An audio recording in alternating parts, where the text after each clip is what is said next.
ਪਹਿਲਾਂ ਤਾਂ ਇਹ ਚੋਣ ਬਤੌਰ ਇੱਕ ਐਮਐਲਏ ਲੜਨੀ ਸੀ, ਹੁਣ ਮੰਤਰੀ ਵਜੋਂ ਇਹ ਚੋਣ ਲੜ ਰਹੇ ਹੋ। ਕਿੰਨਾ ਡਿਫਰੈਂਸ ਤੁਸੀਂ ਮਹਿਸੂਸ ਕਰ ਰਹੇ ਹੋ? ਉਹ ਕਹਿੰਦੇ ਵ੍ਰਿਕਸ਼ ਨਾ ਵੱਡਾ ਹੋ ਜਾਏ ਤੇ ਮੁਰਝਾਵੇ ਉਨੀ ਛਾਂ ਵੱਧਦੀ ਹੈਗੀ, ਔਰ ਉਮੀਦ ਕਰਦੇ ਹਾਂ ਛਾਂ ਜਿਹੜੀ ਅਸੀਂ ਸਾਰੇ ਆਪਣੇ ਹਲਕੇ ਅਮਲੂ ਨੂੰ ਦੇ ਸਕੀਏ। ਪੰਜਾਬ ਦੇ ਵਿੱਚ ਕਿਸਾਨਾਂ ਦੀਆਂ ਖੁਦਕੁਸ਼ੀਆਂ ਹੋਈਆਂ, ਤੁਹਾਡੀ ਸਰਕਾਰ 17 ਦੇ ਵਿੱਚ ਵੀ ਜਦੋਂ ਆਉਣੀ ਸੀਗੀ ਤਾਂ ਤੁਸੀਂ ਕਿਹਾ ਸੀ ਕਰਜ਼ਾ ਪੂਰਨ ਤੌਰ ਦੇ ਉੱਤੇ ਮਾਫ ਕਰਾਂਗੇ, ਉਹ ਵੀ ਸਿਰੇ ਨਹੀਂ ਚੜ ਪਾਇਆ ਹੈਗਾ। ਅਸੀਂ ਮਾਮਜਾ ਵੀ ਦਿੱਤਾ ਜਿੱਥੇ ਗੁਲਾਬੀ ਥੁੰਡੀ ਵਗੈਰਾ ਨੇ ਨੁਕਸਾਨ ਕੀਤਾ ਇਸ ਤਰ੍ਹਾਂ। ਪੋਲਿਟਿਕਸ ਬਹੁਤ ਹੋਈ ਕਿਉਂਕਿ ਸਮੇਂ-ਸਮੇਂ ਦੇ ਉੱਤੇ ਦੇਰੀ ਵੀ ਬਹੁਤ ਆਈ ਉਸ ਦੇ ਵਿੱਚ ਵੀ। ਜਿਸ ਤਰ੍ਹਾਂ ਮਾਹੌਲ ਭਖਿਆ ਹੋਇਆ ਹੈ, ਐਲਾਨ ਹਰ ਕੋਈ ਪਾਰਟੀ ਕਰ ਰਹੀ ਹੈ, ਬਟ ਕਿਸਾਨਾਂ ਦੇ ਉੱਤੇ ਕਿਸੇ ਦੇ ਵੱਲੋਂ ਅਜੇ ਤੱਕ ਕੋਈ ਏਜੰਡਾ ਹੈ ਜਾਂ ਨਹੀਂ ਨਿਕਲ ਕੇ ਸਾਹਮਣੇ ਆ ਰਿਹਾ ਹੈਗਾ। 1,06,000 ਕਿਸਾਨ ਹੋਣਗੇ ਜਿਹੜੇ ਹਲੇ ਬਚੇ ਹੋਏ ਆ, ਜਿਹਨਾਂ 2 ਲੱਖ ਤੱਕ ਦਾ ਕਰਜ਼ਾ ਮਾਫ ਨਹੀਂ ਕਰਦੇ। ਪਹਿਲਾਂ ਤਾਂ ਉਹ ਪੂਰਾ ਕਰਾਂਗੇ ਸਰਕਾਰ ਬਣਨ ਸਾਰ। ਬਾਹਰਲੀ ਕੰਪਨੀਆਂ ਨੂੰ ਲਿਆ ਕੇ ਇੱਥੇ ਪ੍ਰੋਸੈਸਿੰਗ ਪਲਾਂਟ ਇਨਵੈਸਟਰ ਲੈ ਕੇ ਆਵਾਂਗੇ ਤਾਂ ਕਿ ਗਾਹਾਂ ਨੂੰ ਐਸੇ ਸਾਧਨ ਪੈਦਾ ਕਰ ਸਕੀਏ ਜਿੱਥੇ ਕਿਸਾਨ ਦਾ ਵੀ ਵਿਸ਼ਵਾਸ ਹਾਸਲ ਕਰ ਸਕੇ। ਮਹੀਨੇ ਦਾ ਜਿਹੜਾ ਟੈਨਿਓਰ ਸੀਗਾ ਇਹਦੇ ਵਿੱਚ ਕੋਈ ਤੁਸੀਂ ਪਲਾਂਟ ਲੈ ਕੇ ਆ ਸਕਦੇ। ਰੇਲਵੇ ਓਵਰਬ੍ਰਿਜ ਨੂੰ ਲੈ ਕੇ ਇੱਥੇ ਸਮੱਸਿਆ ਕਾਫੀ ਹੈਗੀ ਹੈ। ਕਹਿੰਦੇ 25 ਸਾਲਾਂ ਤੋਂ ਮਾਮਲਾ ਜਿਹੜਾ ਹੈਗਾ ਲਟਕਦਾ ਆ ਰਿਹਾ ਹੈ। ਅਟਲ ਬਿਹਾਰੀ ਵਾਜਪੇਈ ਵੀ ਉਹਦਾ ਨੀਂਹ ਪੱਥਰ ਰੱਖ ਗਏ ਸੀਗੇ, ਸੁਖਬੀਰ ਬਾਦਲ ਨੇ ਵੀ ਰੱਖਿਆ, ਤੁਸੀਂ ਵੀ ਸ਼ਾਇਦ 6 ਮਹੀਨੇ ਪਹਿਲਾਂ ਉਹਦਾ ਨੀਂਹ ਪੱਥਰ ਰੱਖਿਆ। ਕੰਮ ਪੂਰਾ ਕਿਉਂ ਨਹੀਂ ਹੋ ਪਾਇਆ ਇਸ ਕਿਰਨਦੀਪ ਸਿੰਘ ਨਾਭਾ ਜੇ ਪੁਲ ਦਾ ਨਿਰਮਾਣ ਸ਼ੁਰੂ ਨਹੀਂ ਹੋਊਗਾ ਤਾਂ ਚੋਣ ਨਹੀਂ ਲੜੇਗਾ। ਵੀ ਹੋ ਜਾਊਗਾ ਕਿ ਅਗਲੀ ਸਰਕਾਰ ਦੇ ਕੋਈ ਹੋਰ ਜਿੱਤਦਾ ਹੈਗਾ ਉਹਨੂੰ ਵੀ ਦੁਬਾਰਾ ਨੀਂਹ ਪੱਥਰ ਰੱਖਣਾ ਪਊਗਾ। ਸਰਕਾਰ ਦੇ ਨਾਲ ਕਿਸਾਨਾਂ ਦੀ ਵੀ ਬੈਠਕਾਂ ਕਰਾਈਆਂ, ਆਪ ਵੀ ਵਿੱਚ ਮੌਜੂਦ ਰਹੇ, ਔਰ ਹੁਣ ਕਿਸਾਨ ਮੈਦਾਨ ਦੇ ਵਿੱਚ, ਚੋਣ ਮੈਦਾਨ ਦੇ ਵਿੱਚ ਕੋਈ ਸਮਾਂ ਹੀ ਤੈਅ ਕਰੂਗਾ ਕਿ ਗਲਤ ਹੈ ਜਾਂ ਸਹੀ ਹੈ। ਮੈਂ ਸਮਝਦਾ ਲੋਕਾਂ ਦੀ ਭਾਵਨਾ ਨੂੰ ਕਿਤੇ ਨਾ ਕਿਤੇ ਦੇ ਤਹਿਤ ਠੇਸ ਪਹੁੰਚੀ। 2017 ਦੇ ਵਿੱਚ ਕੈਪਟਨ ਅਮਰਿੰਦਰ ਸਿੰਘ ਦੇ ਚਿਹਰੇ ਦੇ ਉੱਤੇ ਚੋਣ ਲੜੀ ਗਈ ਸੀ ਕਿ ਸੀਐਮ ਚਿਹਰਾ ਕੈਪਟਨ ਅਮਰਿੰਦਰ ਸਿੰਘ ਦੇ ਪੰਜਾਬ ਦੇ ਵਿੱਚ ਪ੍ਰਚਾਰ ਉਸ ਤਰੀਕੇ ਨਾਲ ਹੋਇਆ ਸਾਰਾ। 22 ਦੇ ਵਿੱਚ ਲੱਗਦਾ ਕਿ ਸੀਐਮ ਚਿਹਰਾ ਹੋਣਾ ਜ਼ਰੂਰੀ ਹੈਗਾ ਜਾਂ ਫਿਰ ਤੁਹਾਨੂੰ ਲੱਗਦਾ ਕਿ ਚੰਨੀ ਹੀ ਅੱਗੇ ਦੁਬਾਰਾ ਸੀਐਮ ਹੋਣੇ ਚਾਹੀਦੇ ਹੈ? ਪ੍ਰੋ ਪੰਜਾਬ ਟੀਵੀ ਤੇ ਤੁਹਾਡਾ ਸਵਾਗਤ ਹੈ। ਮੈਂ ਹਾਂ ਗਗਨਦੀਪ ਸਿੰਘ। ਟਰੈਵਲ ਵਿਦ ਰਾਜਨੀਤੀ ਦੇ ਵਿੱਚ ਟਰੈਵਲ ਕਰ ਰਹੇ ਹਾਂ ਅਸੀਂ ਪੰਜਾਬ ਦੇ ਕੈਬਨਿਟ ਮੰਤਰੀ ਤੇ ਖੇਤੀਬਾੜੀ ਮੰਤਰੀ ਕਾਕਾ ਰਣਦੀਪ ਸਿੰਘ ਉਹਨਾਂ ਦੇ ਨਾਲ। ਕਾਕਾ ਰਣਦੀਪ ਸਿੰਘ ਉਹਨਾਂ ਦੀ ਜੇਕਰ ਅਸੀਂ ਗੱਲ ਕਰੀਏ ਤਾਂ ਜਦੋਂ ਚੰਨੀ ਸਰਕਾਰ ਆਉਂਦੀ ਹੈ ਤਾਂ ਕਿਸਮਤ ਇਹਨਾਂ ਦੀ ਵੀ ਪਲਟੀ ਮਾਰਦੀ ਹੈ। ਜਿੱਥੇ ਪਹਿਲਾਂ ਕਾਕਾ ਰਣਦੀਪ ਸਿੰਘ ਉਹਨਾਂ ਨੇ ਬਤੌਰ ਇੱਕ ਐਮਐਲਏ ਚੋਣ ਲੜਨੀ ਸੀ, ਤਾਂ ਹੁਣ 22 ਦੇ ਵਿੱਚ ਕਾਕਾ ਰਣਦੀਪ ਹੋਣੀ ਬਤੌਰ ਮੰਤਰੀ ਚੋਣ ਲੜ ਰਹੇ ਨੇ। ਸਾਡੇ ਨਾਲ ਕਾਕਾ ਰਣਦੀਪ ਹੋਣੀ ਮੌਜੂਦ ਨੇ, ਗੱਲਬਾਤ ਕਰਦੇ ਹਾਂ। ਸਰ, ਸਭ ਤੋਂ ਪਹਿਲਾਂ ਤਾਂ ਸਵਾਗਤ ਹੈ ਪ੍ਰੋ ਪੰਜਾਬ ਟੀਵੀ ਤੇ। ਬਹੁਤ ਬਹੁਤ ਤੁਹਾਡਾ ਸ਼ੁਕਰੀਆ ਕਿ ਤੁਹਾਡੇ ਦਰਸ਼ਕਾਂ ਦੇ ਤਹਿਤ ਮੈਂ ਰੂਬਰੂ ਹੋ ਸਕਿਆ ਪ੍ਰੋ ਪੰਜਾਬ ਟੀਵੀ ਦੇ ਅਧੀਨ। ਬਹੁਤ ਬਹੁਤ ਤੁਹਾਡਾ ਧੰਨਵਾਦ ਅਮਲੋ ਪਹੁੰਚਣ ਤੇ, ਬਹੁਤ ਬਹੁਤ ਸ਼ੁਕਰੀਆ। ਕੀ ਮਾਹੌਲ ਹੈਗਾ, ਕਿਵੇਂ ਚੱਲ ਰਹੀ ਹੈ ਕੈਂਪੇਨ, ਕਿਵੇਂ ਲੋਕਾਂ ਦਾ ਰਿਸਪੌਂਸ ਮਿਲ ਰਿਹਾ ਹੈ? ਪਹਿਲਾਂ ਤਾਂ ਇਹ ਚੋਣ ਬਤੌਰ ਇੱਕ ਐਮਐਲਏ ਲੜਨੀ ਸੀ, ਹੁਣ ਮੰਤਰੀ ਵਜੋਂ ਇਹ ਚੋਣ ਲੜ ਰਹੇ ਹੋ। ਕਿੰਨਾ ਡਿਫਰੈਂਸ ਤੁਸੀਂ ਮਹਿਸੂਸ ਕਰ ਰਹੇ ਹੈਗੇ? ਦੇਖੋ, ਐਮਐਲਏ ਤੌਰ ਤੇ ਵੀ ਮੰਤਰੀ ਤੌਰ ਤੇ ਵੀ ਅੰਤਰ ਕੋਈ ਬਾਲਾ ਨਹੀਂ ਹੁੰਦਾ। ਬਸ ਫਰਕ ਇੰਨਾ ਕਿ ਜਦੋਂ ਇਨਸਾਨ ਮੰਤਰਾਲੇ 'ਚ ਆ ਜਾਏ ਤੇ ਭਾਵਨਾ ਵੀ ਲੋਕਾਂ ਦੀ ਵੱਧ ਜਾਂਦੀਆਂ ਹਨਗੀਆਂ। ਔਰ ਮੇਰੀ ਕੋਸ਼ਿਸ਼ ਇਹੀ ਰਹੀ ਹੈ ਕਿ 3 ਮਹੀਨਿਆਂ ਦਰਮਿਆਨ ਮੈਂ ਵੱਧ ਚੜ੍ਹ ਕੇ ਜੋ ਵੀ ਗ੍ਰਾਂਟਾਂ ਹਨ ਆਪਣੇ ਹਲਕੇ 'ਚ ਲਗਵਾ ਸਕਾਂ ਔਰ ਡਿਵੈਲਪਮੈਂਟ ਕਰਾ ਸਕਾਂ, ਔਰ ਉਹਦੇ ਆਧਾਰ 'ਤੇ ਹੀ ਮੈਂ ਵੋਟਾਂ ਮੰਗ ਰਿਹਾ। ਔਰ ਐਮਐਲਏ ਤਹਿਤ ਵੀ ਅਸੀਂ ਵੋਟਾਂ ਮੰਗਦੇ ਹਾਂ, ਉਹਦੇ ਤਹਿਤ ਅਸੀਂ ਸਰਕਾਰ ਦੀ ਕਾਰਗੁਜ਼ਾਰੀ ਦੇ ਅਧੀਨ ਵੋਟਾਂ ਮੰਗਦੇ ਹਾਂ। ਪਰ ਅੰਤਰ ਇੰਨਾ ਕੁ ਹੁੰਦਾ ਹੈ, ਜਿੰਨਾ ਇਨਸਾਨ ਵੱਧਦਾ ਹੈਗਾ ਉਹ ਕਹਿੰਦੇ ਵ੍ਰਿਕਸ਼ ਨਾ ਵੱਡਾ ਹੋ ਜਾਏ ਤੇ ਮੁਰਝਾਵੇ ਉਨੀ ਛਾਂ ਵੱਧਦੀ ਹੈਗੀ। ਸੋ ਉਹੀ ਕੋਸ਼ਿਸ਼ ਕਰ ਰਹੇ ਹਾਂ ਔਰ ਉਮੀਦ ਕਰਦੇ ਹਾਂ ਛਾਂ ਜਿਹੜੀ ਅਸੀਂ ਸਾਰੇ ਆਪਣੇ ਹਲਕੇ ਅਮਲੂ ਨੂੰ ਦੇ ਸਕੀਏ, ਔਰ ਉਹਦੇ ਆਧਾਰ 'ਤੇ ਸਾਨੂੰ ਵੋਟਾਂ ਅਸੀਂ ਮੰਗ ਰਹੇ ਹਾਂ। ਤੁਸੀਂ ਕਿਹਾ ਕਿ ਜਿਵੇਂ ਬੰਦਾ ਵੱਧਦਾ ਲੋਕਾਂ ਦੀ ਐਕਸਪੈਕਟੇਸ਼ਨ ਤਾਂ ਹੁਣ ਬਤੌਰ ਖੇਤੀਬਾੜੀ ਮੰਤਰੀ ਪੰਜਾਬ ਦੇ ਹੈਗੇ ਹੋ, ਔਰ ਉਦੋਂ ਤੁਹਾਨੂੰ ਨਿਯੁਕਤ ਕੀਤਾ ਗਿਆ ਜਦੋਂ ਪੰਜਾਬ ਦੇ ਵਿੱਚ ਕਿਸਾਨੀ ਅੰਦੋਲਨ ਸਿਖਰਾਂ ਦੇ ਵਿੱਚ ਸੀਗਾ, ਜਾਂ ਕਹਿ ਲਓ ਪੂਰੇ ਭਾਰਤ ਦੇ ਵਿੱਚ ਸਿਖਰਾਂ ਦੇ ਵਿੱਚ ਸੀਗਾ। ਚੈਲੰਜ ਲੱਗਿਆ ਸੀ ਉਦੋਂ ਕਿ ਇਹ ਜਿਹੜਾ ਮੰਤਰਾਲਾ ਮਿਲ ਰਿਹਾ ਇਹ ਇੱਕ ਇਹੋ ਜਿਹਾ ਹੁਣ ਮੰਤਰਾਲਾ ਹੈਗਾ ਜਿਸ ਨੂੰ ਅੱਗੇ ਮੈਨੇਜ ਕਰਨਾ ਵੀ ਬਹੁਤ ਔਖਾ ਹੋਣਾ ਸੀਗਾ। ਮੈਂ ਧੰਨਵਾਦੀ ਹਾਂ ਸ਼੍ਰੀਮਤੀ ਸੋਨੀਆ ਗਾਂਧੀ ਦਾ ਔਰ ਸ਼੍ਰੀਮਤੀ ਪ੍ਰਿਯੰਕਾ ਗਾਂਧੀ ਦਾ ਔਰ ਵਿਸ਼ੇਸ਼ ਤੌਰ 'ਤੇ ਸ਼੍ਰੀ ਰਾਹੁਲ ਗਾਂਧੀ ਜੀ ਦਾ, ਜਿਨ੍ਹਾਂ ਨੇ ਇਹ ਐਡਾ ਵੱਡਾ ਜ਼ਿੰਮੇਵਾਰੀ ਮੈਨੂੰ ਦਿੱਤੀ। ਦੂਜਾ, ਮੈਂ ਕੁਦਰਤ ਦਾ ਸ਼ੁਕਰਗੁਜ਼ਾਰ ਹਾਂ ਕਿ ਇਹ ਜਿਹੜੇ ਮਹਿਕਮਾ ਖੇਤੀਬਾੜੀ ਦਾ ਮੈਨੂੰ ਉਸ ਸਮੇਂ ਮਿਲਿਆ ਜਦ ਦੇਸ਼ ਗੁੰਝਿਆ ਹੋਇਆ ਸੀਗਾ ਕਿਸਾਨ ਅੰਦੋਲਨ ਦੇ ਤਹਿਤ, ਔਰ ਕਈ ਸਮੱਸਿਆ ਦਾ ਲਗਾਤਾਰ ਮੈਨੂੰ ਸਾਹਮਣਾ ਕਰਨਾ ਪਿਆ। ਗੁਲਾਬੀ ਸੁੰਡੀ ਆਈ, ਡੀਏਪੀ ਦੀ ਕਿੱਲਤ ਆਈ, ਕੇਂਦਰ ਦੀ ਸਰਕਾਰ ਵੱਖਰੀ ਸੀ, ਔਰ ਉਸ ਸੰਘਰਸ਼ 'ਚੋਂ ਨਿਕਲ ਕੇ ਪਰਮਾਤਮਾ ਮਿਹਰਬਾਨ ਰਿਹਾ। ਔਰ ਨਾਲ ਸਾਡੇ ਜਿਹੜੇ ਕਿਸਾਨ ਵੀਰ ਸਾਡੇ ਸ਼ਹੀਦ ਹੋਏ, ਉਹਨਾਂ ਨੂੰ 407 ਕਿਸਾਨ ਵੀਰਾਂ ਦੇ ਪਰਿਵਾਰਾਂ ਨੂੰ ਜਿਹੜੇ ਪੀੜਿਤ ਹੋਏ, ਜਿਨ੍ਹਾਂ ਨੇ ਸ਼ਹਾਦਤ ਦੇ ਕੇ ਸਾਡੇ ਪੰਜਾਬ ਦਾ ਨਾਮ ਰੋਸ਼ਨ ਕੀਤਾ, ਇਸ ਅੰਦੋਲਨ ਦੇ ਤਹਿਤ ਆਪਣੀ ਜ਼ਿੰਦਗੀਆਂ ਉਹਨਾਂ ਦੇ ਪਰਿਵਾਰਾਂ ਦੀ ਉਜੜੀਆਂ, ਉਹਨਾਂ ਨੂੰ ਮਾਸੂਮ ਜ਼ਿੰਦਗੀਆਂ ਅਸੀਂ ਵਾਪਸ ਨਹੀਂ ਲਿਆ ਸਕੇ, ਲੇਕਿਨ ਉਹਨਾਂ ਦੇ ਪਰਿਵਾਰਾਂ ਨੂੰ ਸਹਾਰੇ ਦੇ ਰੂਪ 'ਚ ਮੈਂ ਆਪਣੇ ਖੇਤੀਬਾੜੀ ਮਹਿਕਮੇ ਦੇ ਅਧੀਨ 407 ਪਰਿਵਾਰਾਂ ਨੂੰ ਨੌਕਰੀ ਦੇ ਸਾਧਨ ਦੇ ਸਕਿਆ, ਤਾਂ ਕਿ ਸਹਾਰੇ ਦੇ ਰੂਪ 'ਚ ਅਸੀਂ ਇੱਕ ਉਹਨਾਂ ਨੂੰ ਪੰਜਾਬ ਸਰਕਾਰ ਉਹਨਾਂ ਨੂੰ ਅਸੀਂ ਇੱਕ ਯੋਗਤਾ ਦੇ ਸਕੀਏ, ਉਹਨਾਂ ਨੂੰ ਇੱਕ ਮਾਰਗਦਰਸ਼ਕ ਬਣ ਸਕੀਏ, ਤਾਂ ਕਿ ਉਹਨਾਂ ਦੇ ਬੱਚਿਆਂ ਦਾ ਭਵਿੱਖ ਸੁਰੱਖਿਅਤ ਬਣ ਸਕੇ। ਹਾਲਾਂਕਿ ਗੱਲ ਕਰੀਏ ਆਪਾਂ ਖੇਤੀਬਾੜੀ ਮਹਿਕਮੇ ਦੀ ਜਾਂ ਪੰਜਾਬ ਦੀ ਗੱਲ ਕਰੀਏ, ਖੇਤੀ ਪ੍ਰਧਾਨ ਸੂਬਾ ਹੈਗਾ, ਬਟ ਕਿਸਾਨਾਂ ਬਾਰੇ ਕਿਸੇ ਵੀ ਸਰਕਾਰਾਂ ਨੇ ਉਵੇਂ ਸੋਚਿਆ ਨਹੀਂ ਜਿਵੇਂ ਸੋਚਣਾ ਚਾਹੀਦਾ ਸੀਗਾ। ਜੋ ਉਹਨਾਂ ਨੂੰ ਲਾਭ ਮਿਲਣੇ ਚਾਹੀਦੇ ਹੈਗੇ ਨੇ, ਜਾਂ ਜਿਸ ਤਰੀਕੇ ਦੇ ਨਾਲ ਪੰਜਾਬ ਦੇ ਵਿੱਚ ਕਿਸਾਨਾਂ ਦੀਆਂ ਖੁਦਕੁਸ਼ੀਆਂ ਹੋਈਆਂ, ਤੁਹਾਡੀ ਸਰਕਾਰ 17 ਦੇ ਵਿੱਚ ਵੀ ਜਦੋਂ ਆਉਣੀ ਸੀਗੀ ਤਾਂ ਤੁਸੀਂ ਕਿਹਾ ਸੀ ਕਰਜ਼ਾ ਪੂਰਨ ਤੌਰ ਦੇ ਉੱਤੇ ਮਾਫ ਕਰਾਂਗੇ, ਉਹ ਵੀ ਸਿਰੇ ਨਹੀਂ ਚੜ ਪਾਇਆ ਹੈਗਾ। ਤੁਸੀਂ ਇਹਨਾਂ 3 ਮਹੀਨਿਆਂ ਦੇ ਕਾਰਜਕਾਲ ਦੇ ਵਿੱਚ ਕੋਈ ਇਹੋ ਜਿਹੇ ਵੱਡੇ ਕੰਮ ਗਿਣਾ ਸਕਦੇ ਹੈਗੇ ਹੋ ਕਿ ਲੱਗਦਾ ਤੁਸੀਂ ਬਤੌਰ ਖੇਤੀਬਾੜੀ ਮੰਤਰੀ ਪੰਜਾਬ ਦੇ ਲੋਕਾਂ ਨੂੰ, ਕਿਸਾਨਾਂ ਨੂੰ ਦਿੱਤੇ ਹੋਣ? ਦੇਖੋ, ਮੇਰਾ ਖਿਆਲ ਹੈ ਜਿਹੜੇ 407 ਪਰਿਵਾਰ ਨੂੰ ਅਸੀਂ ਸਹਾਰੇ ਦੇ ਰੂਪ 'ਚ ਦੇ ਸਕੇ, ਸਭ ਤੋਂ ਵੱਡੀ ਪ੍ਰਾਪਤੀ ਇੱਕ ਮਨੁੱਖਤਾ ਦਾ ਦਰਜਾ ਜੋ ਆਜ਼ਾਦ ਦਿੰਦਾ ਸੀ ਉਹ ਮੁਕੰਮਲ ਕੀਤਾ ਹੈ। ਔਰ ਮੇਰਾ ਖਿਆਲ ਅਸੀਂ ਮਾਮਜਾ ਵੀ ਦਿੱਤਾ ਹੈ ਜਿੱਥੇ ਗੁਲਾਬੀ ਸੁੰਡੀ ਵਗੈਰਾ ਨੇ ਨੁਕਸਾਨ ਕੀਤਾ ਹੈ। ਇਸ ਤਰ੍ਹਾਂ ਪੋਲਿਟਿਕਸ ਬਹੁਤ ਹੋਈ ਕਿਉਂਕਿ ਸਮੇਂ ਦੇ ਉੱਤੇ ਦੇਰੀ ਵੀ ਬਹੁਤ ਆਈ ਉਸ ਦੇ ਵਿੱਚ ਵੀ। ਨਹੀਂ, ਮੇਰਾ ਖਿਆਲ ਦੇਖੋ, ਦੇਰੀ ਜਿੱਥੇ ਆਂਦੀ ਹੈ ਡਿਸਪਰਸਮੈਂਟ ਦੀ ਹੈ। ਡੀਬੀਟੀ ਤਾਂ ਹੋ ਗਈ 17,000 ਰੁਪਇਆ, ਅੱਜ ਤੱਕ ਕਿਸੇ ਸਰਕਾਰ ਨੇ ਮਾਮਜਾ ਨਹੀਂ ਦਿੱਤਾ, 10% ਚੁਕਾਈ ਦਿੱਤੀ। ਨਾਲ ਅਸੀਂ ਜਿਹੜਾ ਇਹ ਮਹਿਕਮਾ ਜਿਹੜਾ ਸੀਗਾ 30-35 ਵਰ੍ਹਿਆਂ ਤੋਂ ਮੁੱਖ ਮੰਤਰੀ ਸਾਹਿਬਾਨ ਕੋਲ ਰਿਹਾ ਹੈ। ਔਰ ਮੇਰਾ ਖਿਆਲ ਸਭ ਤੋਂ ਵੱਡਾ ਜਿਹੜੀ ਪ੍ਰਾਪਤੀ ਪੰਜਾਬ ਨੂੰ ਹੋਈ, ਜਿਹੜੇ ਪੰਜਾਬ ਦੇ ਸੂਬੇ ਨੂੰ ਦੋਸ਼ੀ ਠਹਿਰਾਇਆ ਜਾਂਦਾ ਸੀ ਪਰਾਲੀ ਅੱਗ ਲਾਉਣ ਲਈ, ਉਹ ਉਸ ਦੀ ਮਾਨਤਾ, ਉਸ ਦਾ ਜਿਹੜਾ ਕੇਂਦਰ ਦੀ ਸਰਕਾਰ ਨੇ ਪਰਮਾਰ ਯੂਨੀਵਰਸਿਟੀ ਹਿਮਾਚਲ 'ਚ 28 ਦਸੰਬਰ ਨੂੰ ਜਿਹੜਾ ਸਭ ਤੋਂ ਵੱਡੀ ਮਾਨਤਾ ਦਾ ਦਰਜਾ, ਜਿਹੜਾ ਕ੍ਰੌਪ ਰੈਜ਼ੀਡਿਊ ਮੈਨੇਜਮੈਂਟ ਜਾਂ ਪਰਾਲੀ ਨੂੰ ਕੰਟਰੋਲ ਕਰਨ ਲਈ ਅੱਗ ਲਾਉਣ ਦੇ ਤਹਿਤ ਉਹਦਾ ਜਿਹੜਾ ਮਾਨ ਸਤਿਕਾਰ ਦਿੱਤਾ ਗਿਆ, ਪਹਿਲੇ ਸਥਾਨ ਪੰਜਾਬ ਨੂੰ ਉਸ ਦੀ ਮਾਨਤਾ ਦਿੱਤੀ ਗਈ, ਖੇਤੀਬਾੜੀ ਮਹਿਕਮੇ ਨੂੰ ਦਿੱਤੀ ਗਈ। ਦੂਜੀ ਗੱਲ, ਅਸੀਂ ਇੱਕ ਵਿਜ਼ਨ ਡਾਕੂਮੈਂਟ ਬਣਾਇਆ ਹੈ, ਕਿਉਂਕਿ ਪਹਿਲਾਂ ਕਿਸੇ ਨੇ ਗੌਰ ਕੀਤੀ ਨਹੀਂ। ਵਿਜ਼ਨ ਡਾਕੂਮੈਂਟ ਨੂੰ ਮੁਖੀ ਲੈ ਕੇ ਉਹ ਪਬਲਿਕ ਡੋਮੇਨ 'ਚ ਵੀ ਆ ਗਿਆ ਹੈਗਾ। ਅਸੀਂ ਪੰਜਾਬ ਨੂੰ 6 ਜ਼ੋਨਾਂ 'ਚ ਡਿਵਾਈਡ ਕੀਤਾ ਹੈ ਤਾਂ ਕਿ ਉਹਨਾਂ ਨੂੰ ਪ੍ਰੇਰਿਤ ਕਰ ਸਕੀਏ। ਕਿਸਾਨ ਜਿਹੜੇ ਪਾਸੇ ਗੰਨਾ ਲਗਾਉਂਦਾ, ਗੰਨੇ ਤਾਂ ਲਗਾਉਂਦਾ 360 ਰੁਪਏ ਅਸੀਂ ਕੁਇੰਟਲ ਕੀਤਾ, ਉਹਨੂੰ ਜੇ ਲੱਗਦਾ ਹੈ ਕਿ ਮੈਨੂੰ ਮੁਨਾਫਾ ਜਾਂ ਫਾਇਦਾ ਹੁੰਦਾ ਹੈ, ਵਾਰਾ ਵੱਟਦਾ, ਤਾਂ ਜਾ ਕੇ ਕਿਸਾਨ ਨੇ ਗੰਨਾ ਲਾਉਣਾ ਸ਼ੁਰੂ ਕਰਨਾ ਹੈ। ਉਵੇਂ ਹੀ ਅਸੀਂ ਸਾਧਨ ਜੇ ਪੈਦਾ ਕਰ ਸਕਾਂਗੇ, ਪ੍ਰੋਸੈਸਿੰਗ ਪਲਾਂਟ ਲਾ ਸਕਾਂਗੇ, ਜਿੱਥੇ ਜਿਸ ਤਰੀਕੇ ਦੀ, ਜਿਵੇਂ ਤਰਨ ਤਾਰਨ ਵਾਲੀ ਬੈਲਟ 'ਚ ਨਾਸ਼ਪਾਤੀ ਲੱਗਦੀ ਹੈ, ਜੰਡਿਆਲੇ ਵਾਲੇ ਪਾਸੇ ਅੱਗੇ ਚੱਲ ਜੋ ਸਬਜ਼ੀਆਂ ਭਾਜੀਆਂ ਹੁੰਦੀਆਂ, ਸਾਡੀ ਬੈਲਟ ਆਲੂ ਲੱਗਦਾ ਹੈ, ਸਿਟਰਸ ਸਾਰੇ ਫਾਜ਼ਿਲਕਾ ਏਰੀਆ 'ਚ ਲੱਗਦਾ ਹੈਗਾ। ਇਹਨੂੰ 6 ਜ਼ੋਨਾਂ 'ਚ ਵੰਡਿਆ ਤਾਂ ਕਿ ਪ੍ਰੋਸੈਸਿੰਗ ਪਲਾਂਟ ਲਗਾਏ ਜਾਣ। ਔਰ ਗਾਹਾਂ ਨੂੰ ਜਿਹੜੀ ਅਸੀਂ, ਕਿਉਂਕਿ ਜਿਹੜਾ ਸਾਡਾ ਪਾਣੀ ਦੀ ਗਰਾਊਂਡ ਵਾਟਰ ਨੀਚੇ ਜਾ ਰਿਹਾ, ਸਭ ਤੋਂ ਵੱਡਾ ਨੁਕਸਾਨ ਸਾਡੇ ਧਰਤੀ ਦਾ, ਭੂਮੀ ਦਾ ਹੋ ਰਿਹਾ, ਉਹਦੇ ਤਹਿਤ ਅਸੀਂ ਚਾਹੁੰਦੇ ਹਾਂ ਕਿ ਘੱਟ ਤੋਂ ਘੱਟ ਪਾਣੀ ਦੀ ਵਰਤੋਂ ਹੋ ਸਕੇ, ਕਿਉਂਕਿ ਕਿਸਾਨ ਇਸ ਗੈਡ 'ਚੋਂ ਨਿਕਲ ਨਹੀਂ ਸਕਿਆ, ਪੂਸਾ 44 ਦੇ ਗੈਡ 'ਚੋਂ, ਜਦਕਿ ਵਰਤੋਂ ਸਾਡੀ ਪੰਜਾਬ 'ਚ ਬਹੁਤ ਘੱਟ ਜੀਰੀ ਦੀ ਹੁੰਦੀ ਹੈ ਜਾਂ ਚੌਲ ਦੀ ਹੁੰਦੀ ਹੈ। ਜਿਸ ਤਰ੍ਹਾਂ ਮਾਹੌਲ ਭਖਿਆ ਹੋਇਆ ਹੈ, ਐਲਾਨ ਹਰ ਕੋਈ ਪਾਰਟੀ ਕਰ ਰਹੀ ਹੈਗੀ, ਬਟ ਕਿਸਾਨਾਂ ਦੇ ਉੱਤੇ ਕਿਸੇ ਦੇ ਵੱਲੋਂ ਅਜੇ ਤੱਕ ਕੋਈ ਏਜੰਡਾ ਹੈ ਜਾਂ ਨਹੀਂ ਨਿਕਲ ਕੇ ਸਾਹਮਣੇ ਆ ਰਿਹਾ ਹੈਗਾ। ਮਹਿਲਾਵਾਂ ਨੂੰ 1000 ਰੁਪਏ ਕੋਈ ਦੇਣ ਦੀ ਗੱਲ ਕਰਦਾ ਹੈ, ਕੋਈ 2000 ਦੇਣ ਦੀ ਗੱਲ ਕਰਦਾ ਹੈ, ਕੋਈ ਸਕੂਟੀ ਦੇਣ ਦੀ ਗੱਲ ਕਰਦਾ ਹੈਗਾ, ਕੋਈ ਸਿਲੰਡਰ ਕਹਿ ਦਿੰਦਾ ਹੈਗਾ, ਕੋਈ ਕਹਿੰਦਾ ਬੱਚਿਆਂ ਨੂੰ ਅਸੀਂ ਲੋਨ ਦੇ ਦੇਵਾਂਗੇ। ਕਿਸਾਨਾਂ ਦੇ ਵਾਸਤੇ ਕੋਈ ਰੋਡ ਮੈਪ ਹੈਗਾ? ਤੁਹਾਡੇ ਵੱਲੋਂ ਕੋਈ ਰੋਡ ਮੈਪ ਤਿਆਰ ਕੀਤਾ ਗਿਆ? ਕਾਂਗਰਸ ਨੇ ਕੋਈ ਰੋਡ ਮੈਪ ਤਿਆਰ ਕੀਤਾ ਜਾਂ ਤੁਸੀਂ ਕੋਈ ਤਿਆਰ ਕਰਕੇ ਮੈਨੀਫੈਸਟੋ ਦੇ ਵਿੱਚ ਪਾਉਣ ਦੀ ਗੱਲ ਕਹੀ? ਅਸੀਂ ਬਕਾਇਦਾ ਜਦ ਸਰਕਾਰ ਸਾਡੀ ਬਣੀ ਸੀ, ਇਸ ਕੈਬਨਿਟ 'ਚ ਅਸੀਂ ਇੱਕ ਡਿਸੀਜਨ ਲਿੱਤਾ ਹੈ ਕਾਨੂੰਨ ਬਣਾਉਣ ਲਈ ਕਿ ਜਿਹੜੇ ਕਿਸਾਨ ਸਾਡੇ 2 ਲੱਖ ਤੋਂ ਨੀਚੇ ਹਲੇ ਕਰਜ਼ਾ ਰਹਿ ਗਏ ਹਨਗੇ, ਤਕਰੀਬਨ 1,06,000 ਕਿਸਾਨ ਹਨਗੇ ਜਿਹੜੇ ਹਲੇ ਬਚੇ ਹੋਏ ਆ, ਜਿਹਨਾਂ ਨੂੰ 2 ਲੱਖ ਤੱਕ ਦਾ ਅਸੀਂ ਕਰਜ਼ਾ ਮਾਫ ਨਹੀਂ ਕਰ ਸਕੇ। ਪਹਿਲਾਂ ਤਾਂ ਉਹ ਪੂਰਾ ਕਰਾਂਗੇ ਜੇ ਸਰਕਾਰ ਬਣਨ ਸਾਰ।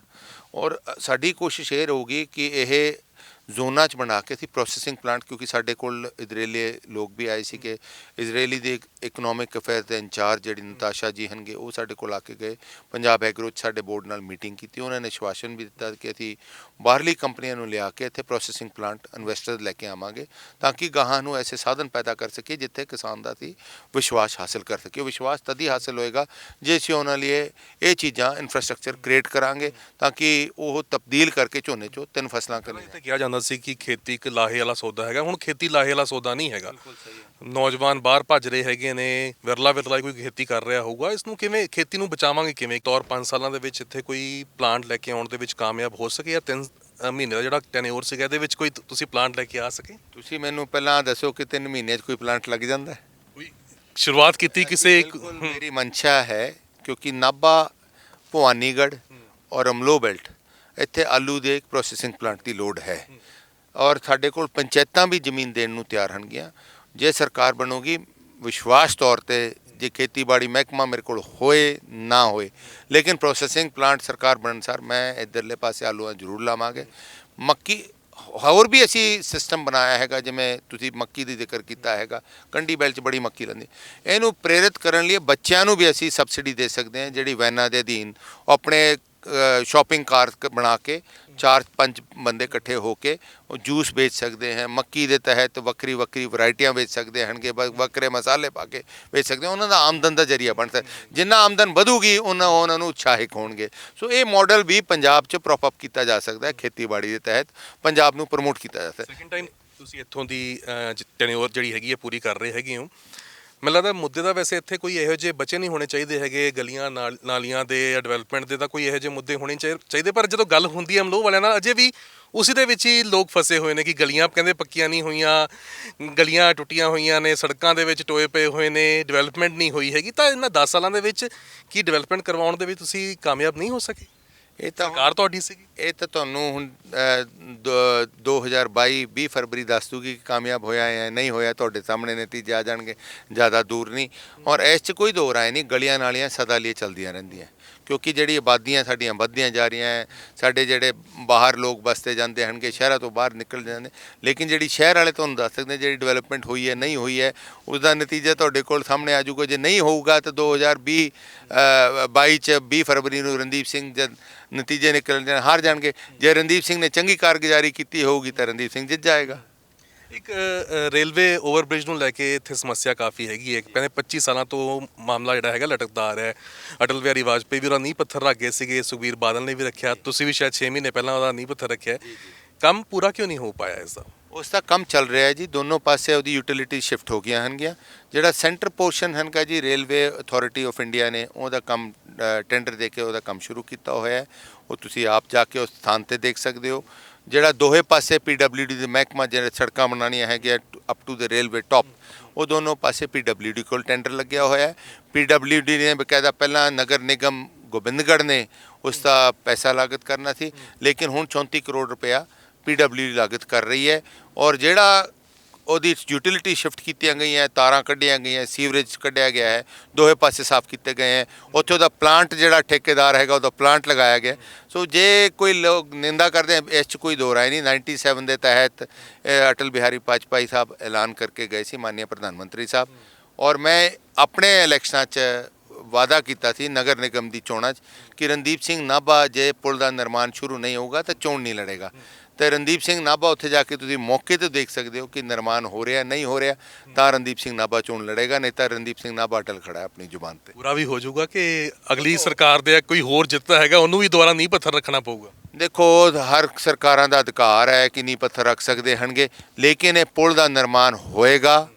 ਪੁਲ ਦਾ ਨਿਰਮਾਣ ਸ਼ੁਰੂ ਹੋ ਚੁੱਕਿਆ ਹੈਗਾ, ਟੈਂਡਰ ਲੱਗ ਚੁੱਕਿਆ ਹੈਗਾ, ਕੰਮ ਵੀ ਸ਼ੁਰੂ ਐਲੋਕੇਟ ਕੀਤਾ ਗਿਆ, ਉੱਥੇ ਪਲਾਂਟ ਵੀ ਉਹਦਾ ਲੱਗ ਗਿਆ ਹੈਗਾ, ਜਿਹੜਾ ਠੇਕੇਦਾਰ ਨੇ ਪਲਾਂਟ ਲਾਇਆ ਹੈਗਾ।